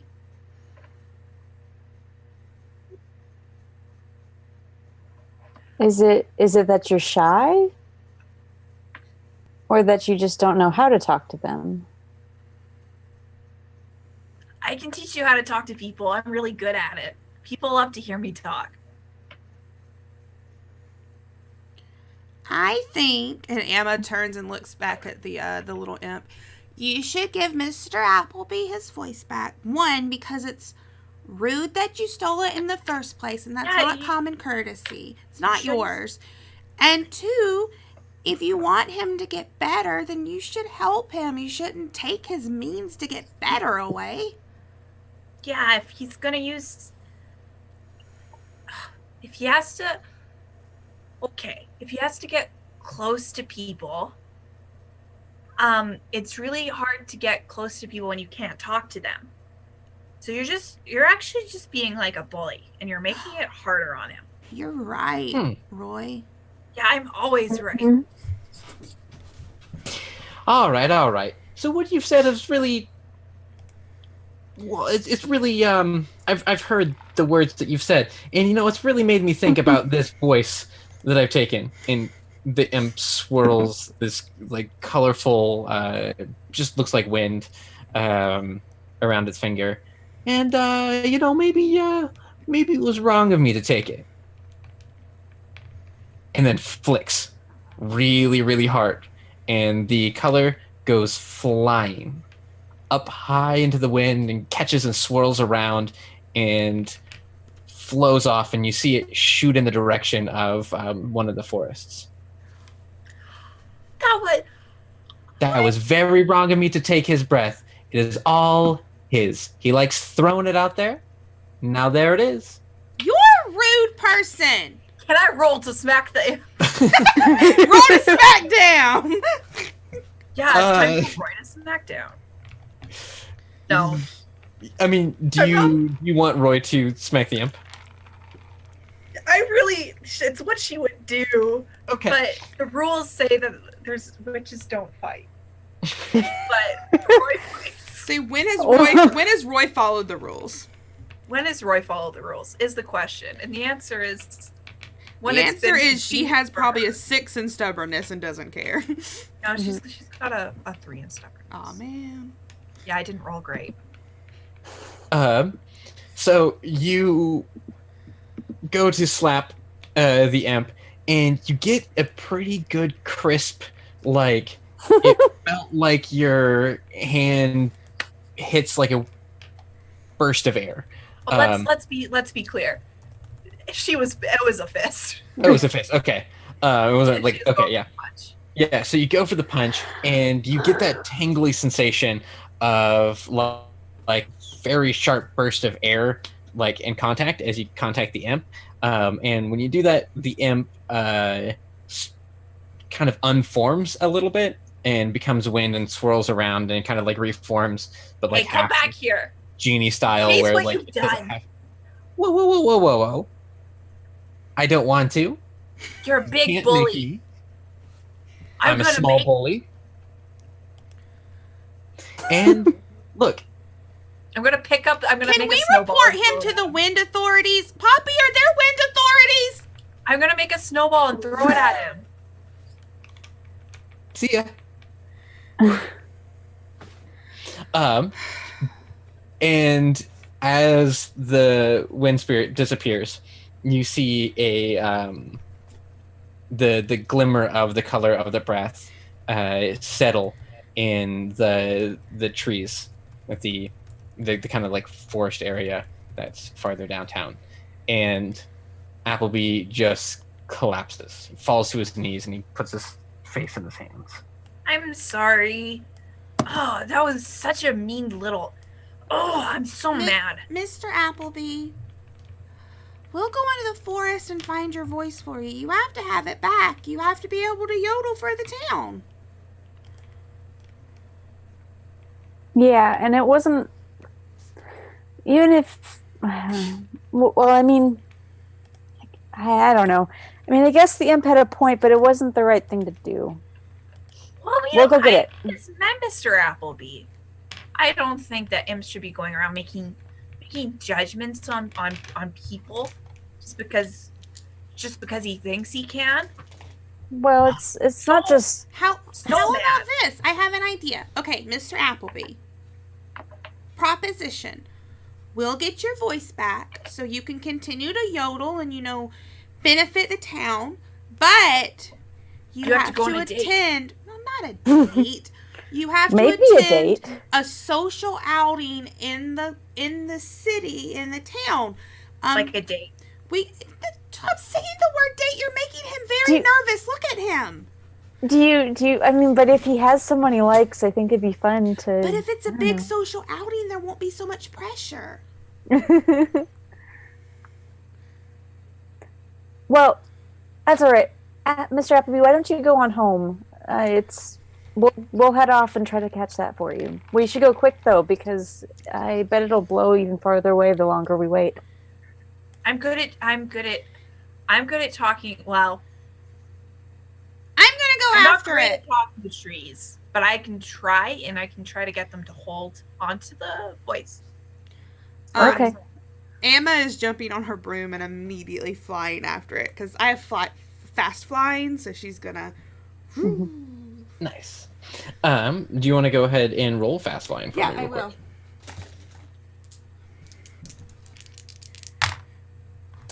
Appleby, in the meantime, does go back to his cabin, and when he does, I got 3 successes. Nice. Hot damn! How does the book describe successes? Because it's also a funny thing. So 3 is miraculous success. If you're curious, 4 is history-making success. 5 is legendary success, and 6 is mythic. Which I like how 1 is wow, and then it just gets crazier from there. Right. So you make impeccable timing. There's probably a little bit of a sonic boom when you shoot off. Oh! And it sends up swirls of snow. And you race and follow the wind and get through the woods. And then do Roy and Poppy. I'm gonna try and talk to the forest. Okay, but you are trying to go toward the forest? Yeah, Yeah. I'm gonna go Okay. towards the forest, and I want to talk to it to try and get them to hold on to the voice for us. Okay. So since Katie did very, very well on the roll, I'm gonna let Emma have a couple of moments as she breaks through the tree line, and it like all of a sudden gets much darker as not as much sunlight reaches the forest floor, and you know that you're pretty close to where it landed, but you find yourself there, and then immediately Gork starts raising all of his fur and poofing a little bit, and his tail gets real poofy. Emma, I'm worried about these woods. Why? What's wrong with them? I think there's scary things that live here. Well, it is the dark woods. Usually there's gonna be scary things. We have to be brave, Gork. We're on a job now. We also have to be very careful about bears. I don't think I can take a bear. Gork, are you sure this isn't just the cheese making your tummy sick? Oh, I threw that up when you sped off. That was really fast. You didn't really warn me. Do you feel I only got a little bit on the broom. It's okay. Do you feel something? I feel danger. There is danger in these woods. Let's be careful. Okay. Can I think we are in the right place. Go ahead. Can I cast a spell? Yeah, absolutely. What do you want to do? I want for Emma to like slow down for just a moment long enough, and I want to somehow cast like a divination spell to see if she can get like a glance into what could be ahead for them. Okay. Let me look at some of their spells. I'm reading them too. I don't think anything matches up unless I missed one. Oh, there's probably nothing specifically on point. Boop,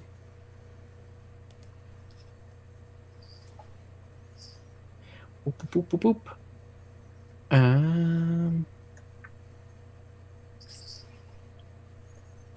I'm going to say it is a difficulty 3 plus your fortune telling.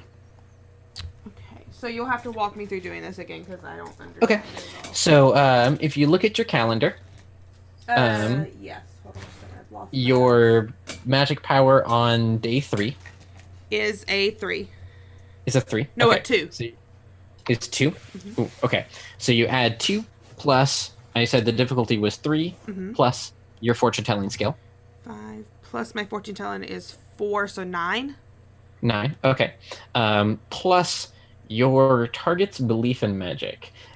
So do you feel that you are targeting the area and kind of seeing what danger is there? Yeah, I think so. Okay, so a natural environment like this is pretty pristine. It's pretty like kind of in tune. So I'm going to say that's an 8. So 17. Mhm. So what am I trying to and roll? You roll 2 dice, and then you multiply them together, and you want the result to be equal to or less than 17. Okay. What is 6 times 4? 24. Nope. All right. So you swirl around and you tap into your divination, and you kind of get a sense from Gork. There is a way that cats can help with magic if you want to do that. Yes. But I'm also going to hand wave a little bit. And you tap into Gork's sense of danger. And it's hard to put your finger on what specifically the danger might be or where specifically it's coming from. But you do get this sort of glowing sense of, like, okay, there is some tangible dangers nearby. And it's the sort of sense that you get where, like, okay, if I am doing something risky or going over risky terrain, I can kind of get a sense of footing. And while you can't divine exactly where it is, you kind of feel like you're in tune enough, you and Gork are in tune enough that you'll be able to recognize it as it happens, or moments before it happens. So yeah, you can't narrow it down, but you get a good sense of, like, okay, there is real danger near. Okay, she's definitely slowing down then. She's not, like, rushing through. I think she's going to be, like, sort of hovering, waiting for Roy and Poppy. Okay, and by that time, they both arrive. Guys, me and Gork don't feel so good about these woods. That's okay. I can make sure that we're all safe.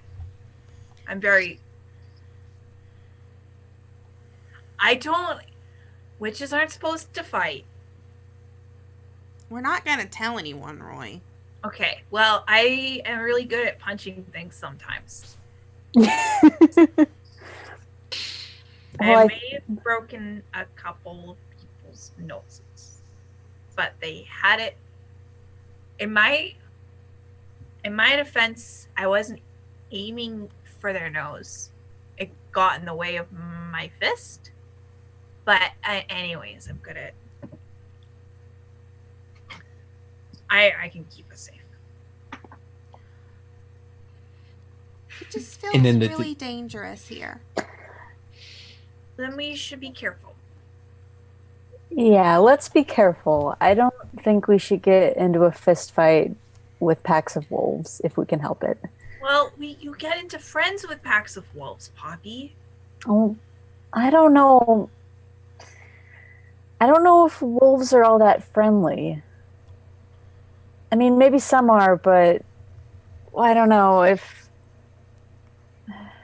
I think we should listen to Amma. I mean, if she's feeling like this forest is bad, then maybe it's just unfriendly. We should just be very careful, I think, if we continue through. Okay. Maybe just think first and punch second. Okay. Well. Okay.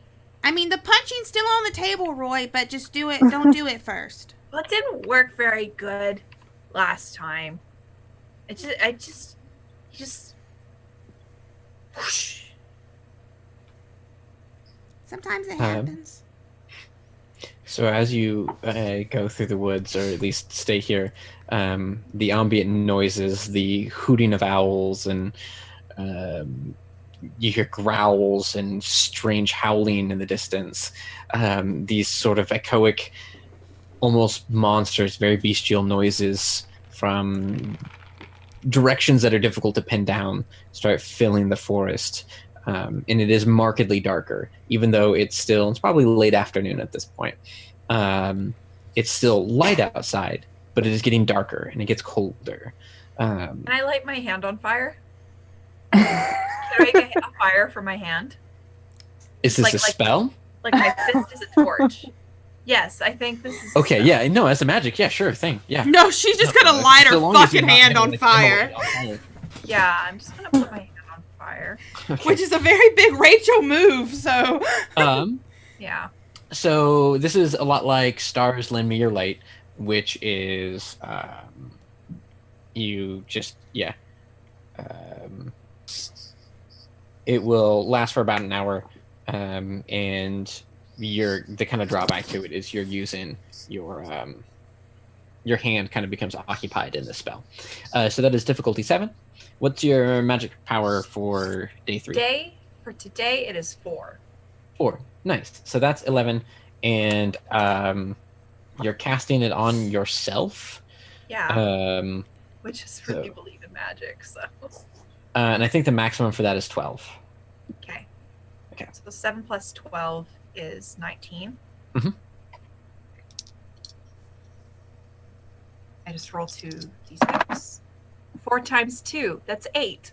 8. You're good. So your hand emulates, and it is a warm, glowing torch.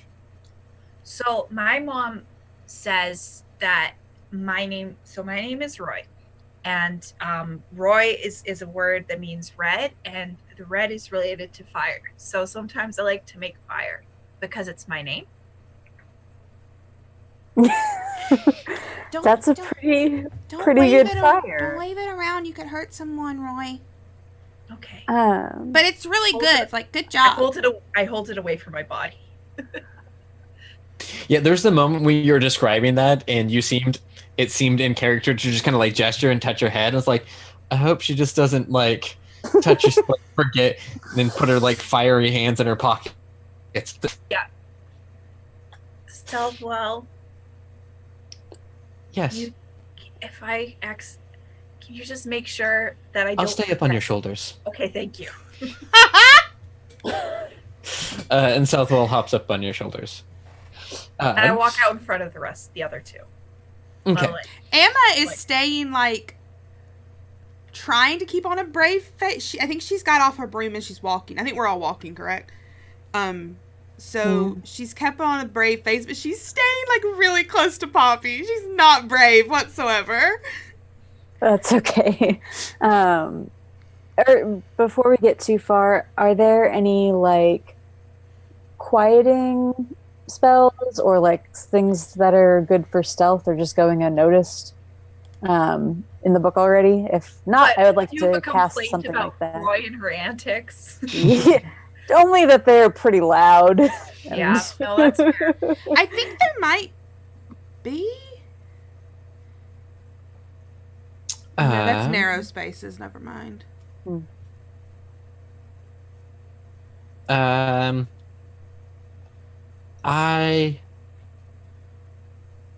kind of okay just sort of giving you that because like thematic go quietly using your magic and using your sense, and you're all very aware of the danger, and Emma has her danger sense kind of running.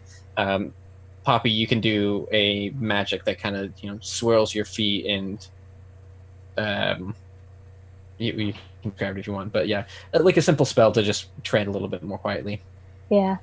As Poppy's kind of like doing the hand motions and stuff for it, she kind of looks at Amma and is like, this is one of the ones my mama taught me when I was really little. It's supposed to help keep monsters away, so you'll be all okay. So don't worry. I like this one.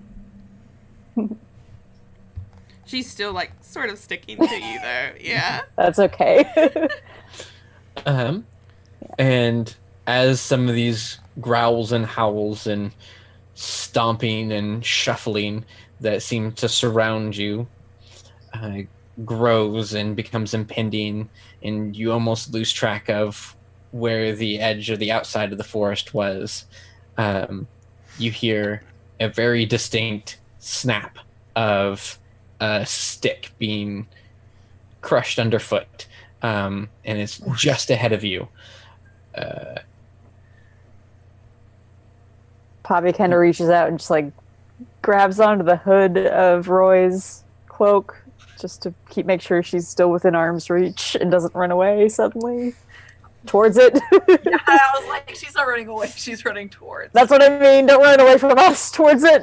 Terribly party. I think that's the right. Bless her heart. I love her. Okay.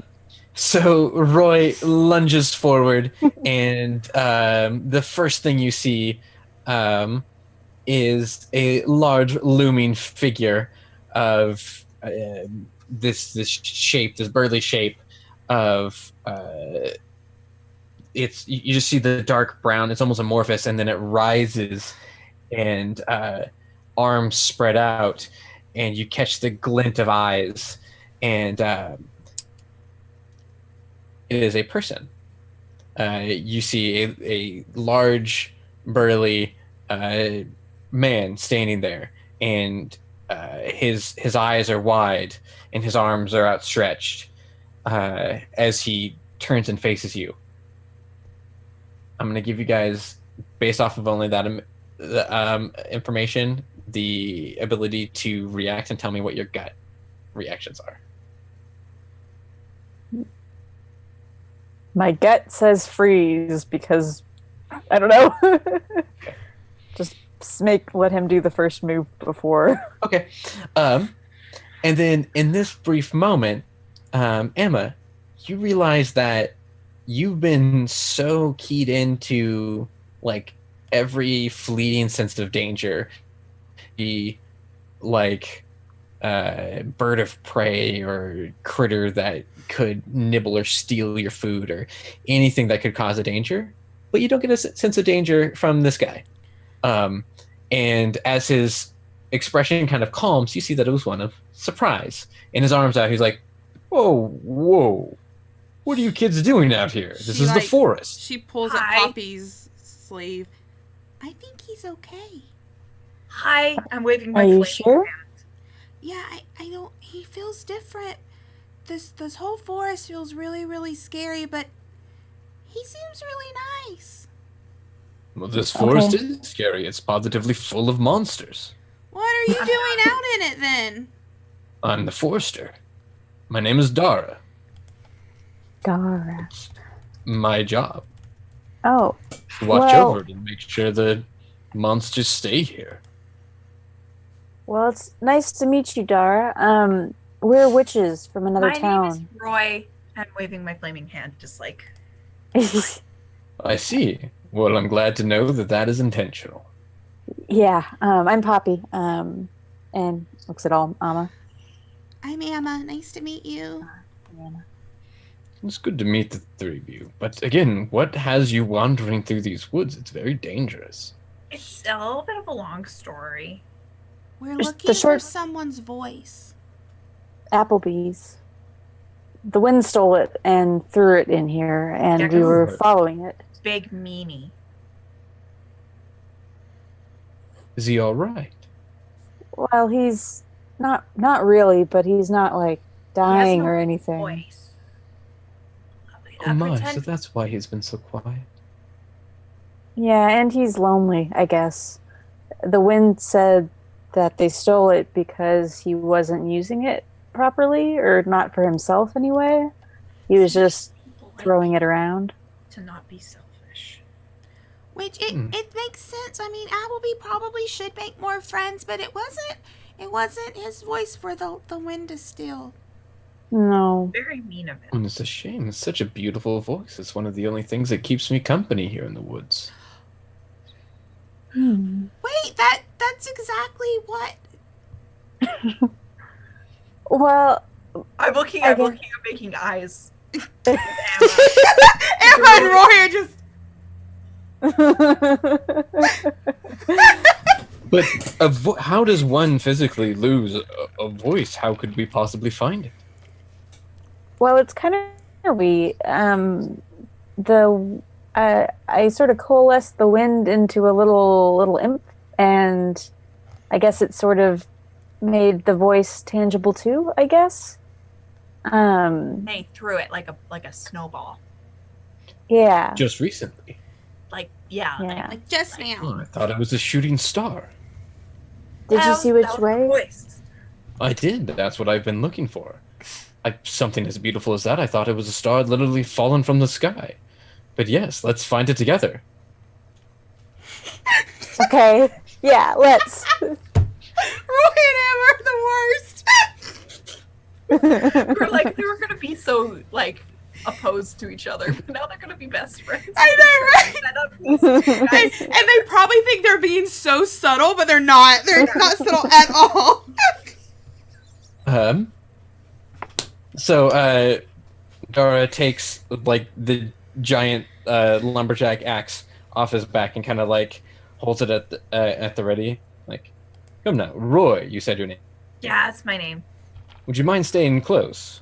Your lantern is just a bit brighter than mine. And he holds off the lantern, and it's getting low on oil. Yeah, well, mine's not gonna last. It's only gonna last for a little while, because it's magic. But because it's magic, it doesn't need any oil to burn. It just. Well, let's make quick work of our search then. Yeah. Okay. It's a good idea. How would you guys all like to search? Where are you looking? How are you looking? What are your instincts? What memories of looking for things are you calling upon to find this tiny tuft of a voice in a big, deep, dark forest? I was and this is a stretch of a stretch of a stretch. Stretch it out. I have investigate magic. Okay. Could I use that to try to suss out the mat? I mean, clearly this was taken by magical means. Can I try to suss out the magic? Yeah, a magical glomp of voice hanging on a tree branch somewhere or whatever that's going to be that's absolutely something to investigate magic. I only have one in it, so can I just preemptively ask Gork for help? Yeah. And this is one of those kind of rare moments where Gork is pretty willing to accommodate. And she's really nice about it. She's like, Gork, look, I need your help. I'll give you one extra cookie if you help me with this, okay? Oh, I think I'm gonna be all right for meals for the rest of the day, but I very much appreciate it. Let's find this and get out of the forest as quickly as we can. And then I want to take all 3 of the rolls. What do I mark that off on his sheet? Or do I mark should be under cat points. Oh, so I have an X, cat points, and assistance. Do I put... Okay, yeah, so under the X would be a value that I set, which is the amount that you split. But yeah, that was the 3 because I put 2 in strength and 1 in beauty, or you did. Yeah. So the X, you can leave that as is, and just where it says assistance. So there should be a line. You can just say investigate magic and then 3 to kind of keep track of what the action was and then how many points were spent on it. Cool. Okay. Yeah, okay, so I'm going to go ahead and roll 4 times. I just don't trust myself to only get... Yeah. Nope. Not very does. There's okay, 1. Well, you're... Awesome. While you're rolling, Rachel, how's Roy doing this? Roy would be, sneaking around real quiet, looking in little nooks and crannies. Okay. In bushes and stuff. Her arm is obviously a little bit of a hindrance.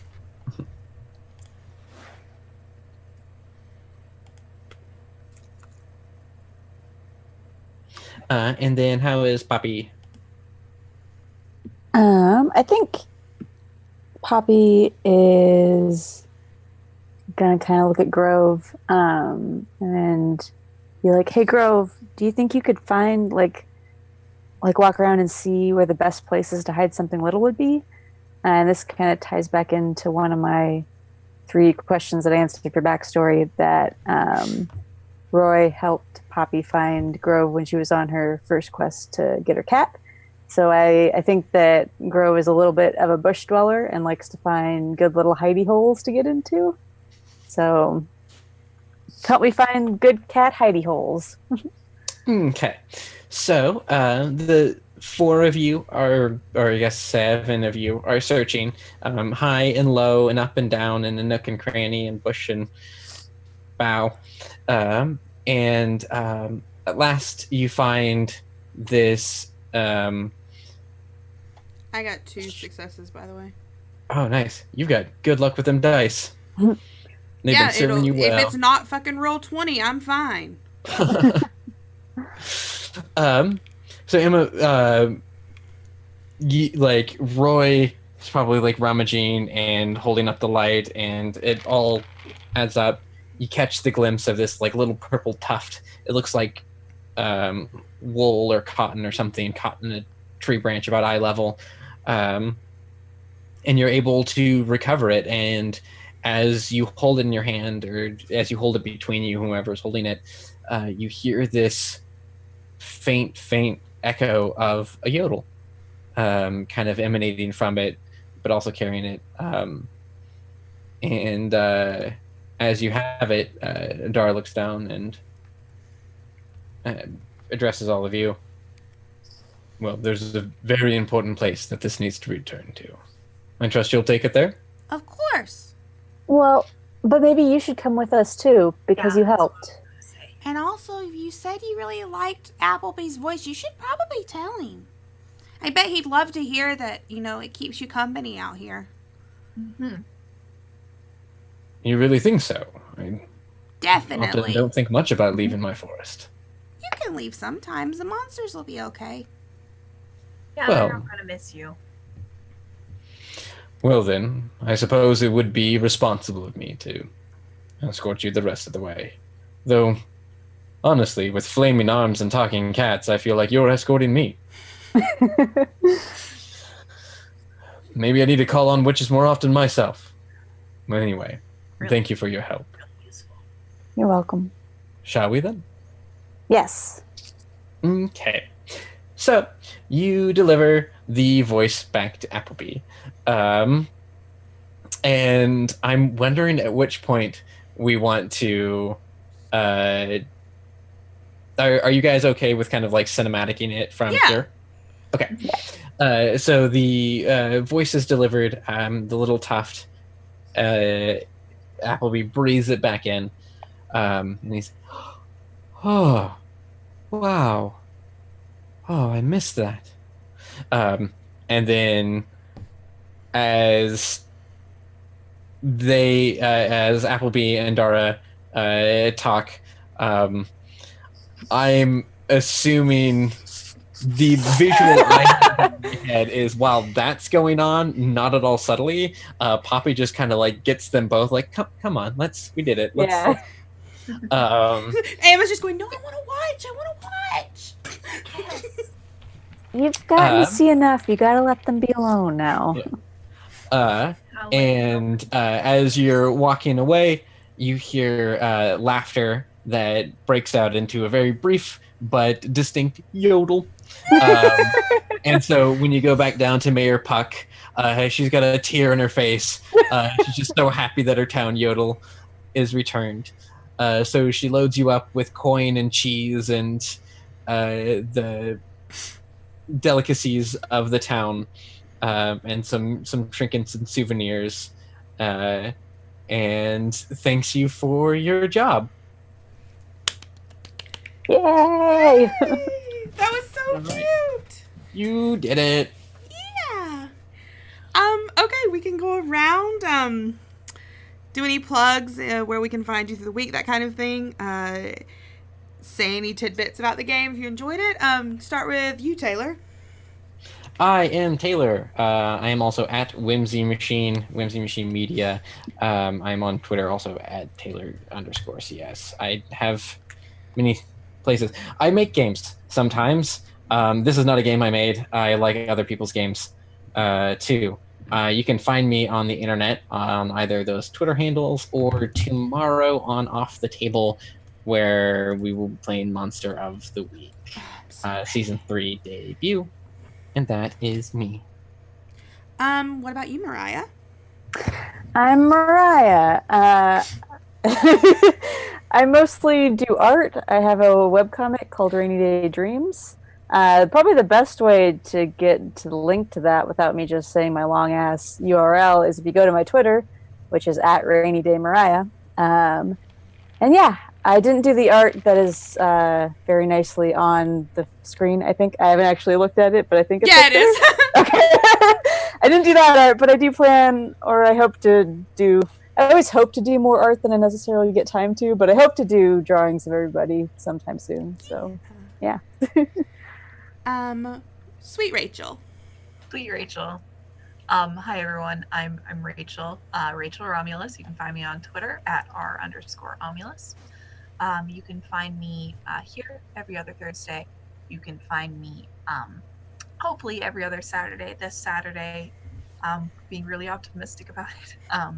On Jim the at Other Docs channel playing Cold Ruins of Last Life, which is an dungeon world module where we play undead characters, and I play a bog mummy ranger and warlord named Sivna, and so that's going to be at 2 p.m. Eastern.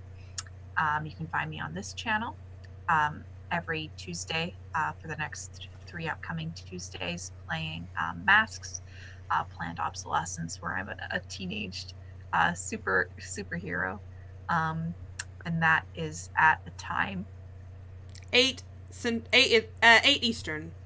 8 Eastern. Thank you. And then after that, I'm going to be, I mean, this is going far into the future in February, but doing stuff on Off the Table. So that's where you can find me. Yeah, these are all great people to follow. They do amazing things. I'm Katie. You can find me on Katie Face, on YouTube, Twitter, Twitch. It's so late, I'm not going to run through everything. I have a schedule pinned on Twitter. It's not updated. It will be accurate and updated within the next couple of weeks when everything is announced officially. But on this channel, we have Masks on Tuesdays. We have this game every other Thursday. Tomorrow we'll be here at 2 with Scum and Villainy. That's sort of coming to a close. I'm very excited about it. It's been a very fun game. Starting next month, we will have a game of a honey heist campaign, which is going to be good, and a little short campaign of inspectors. There's going to be a couple of one-shots coming up, so just a lot of things, just, keep up with it. And I'm constantly looking for people for one-shots, so if you're interested, always ready to have people in games. And we're going to send a raid over to my friend Donnie, who is playing Resident Evil, I think. It's a game I will never play myself, so I will watch other people play it. But I hope everyone has a great evening, and we will see you in 2 weeks. Bye. Bye.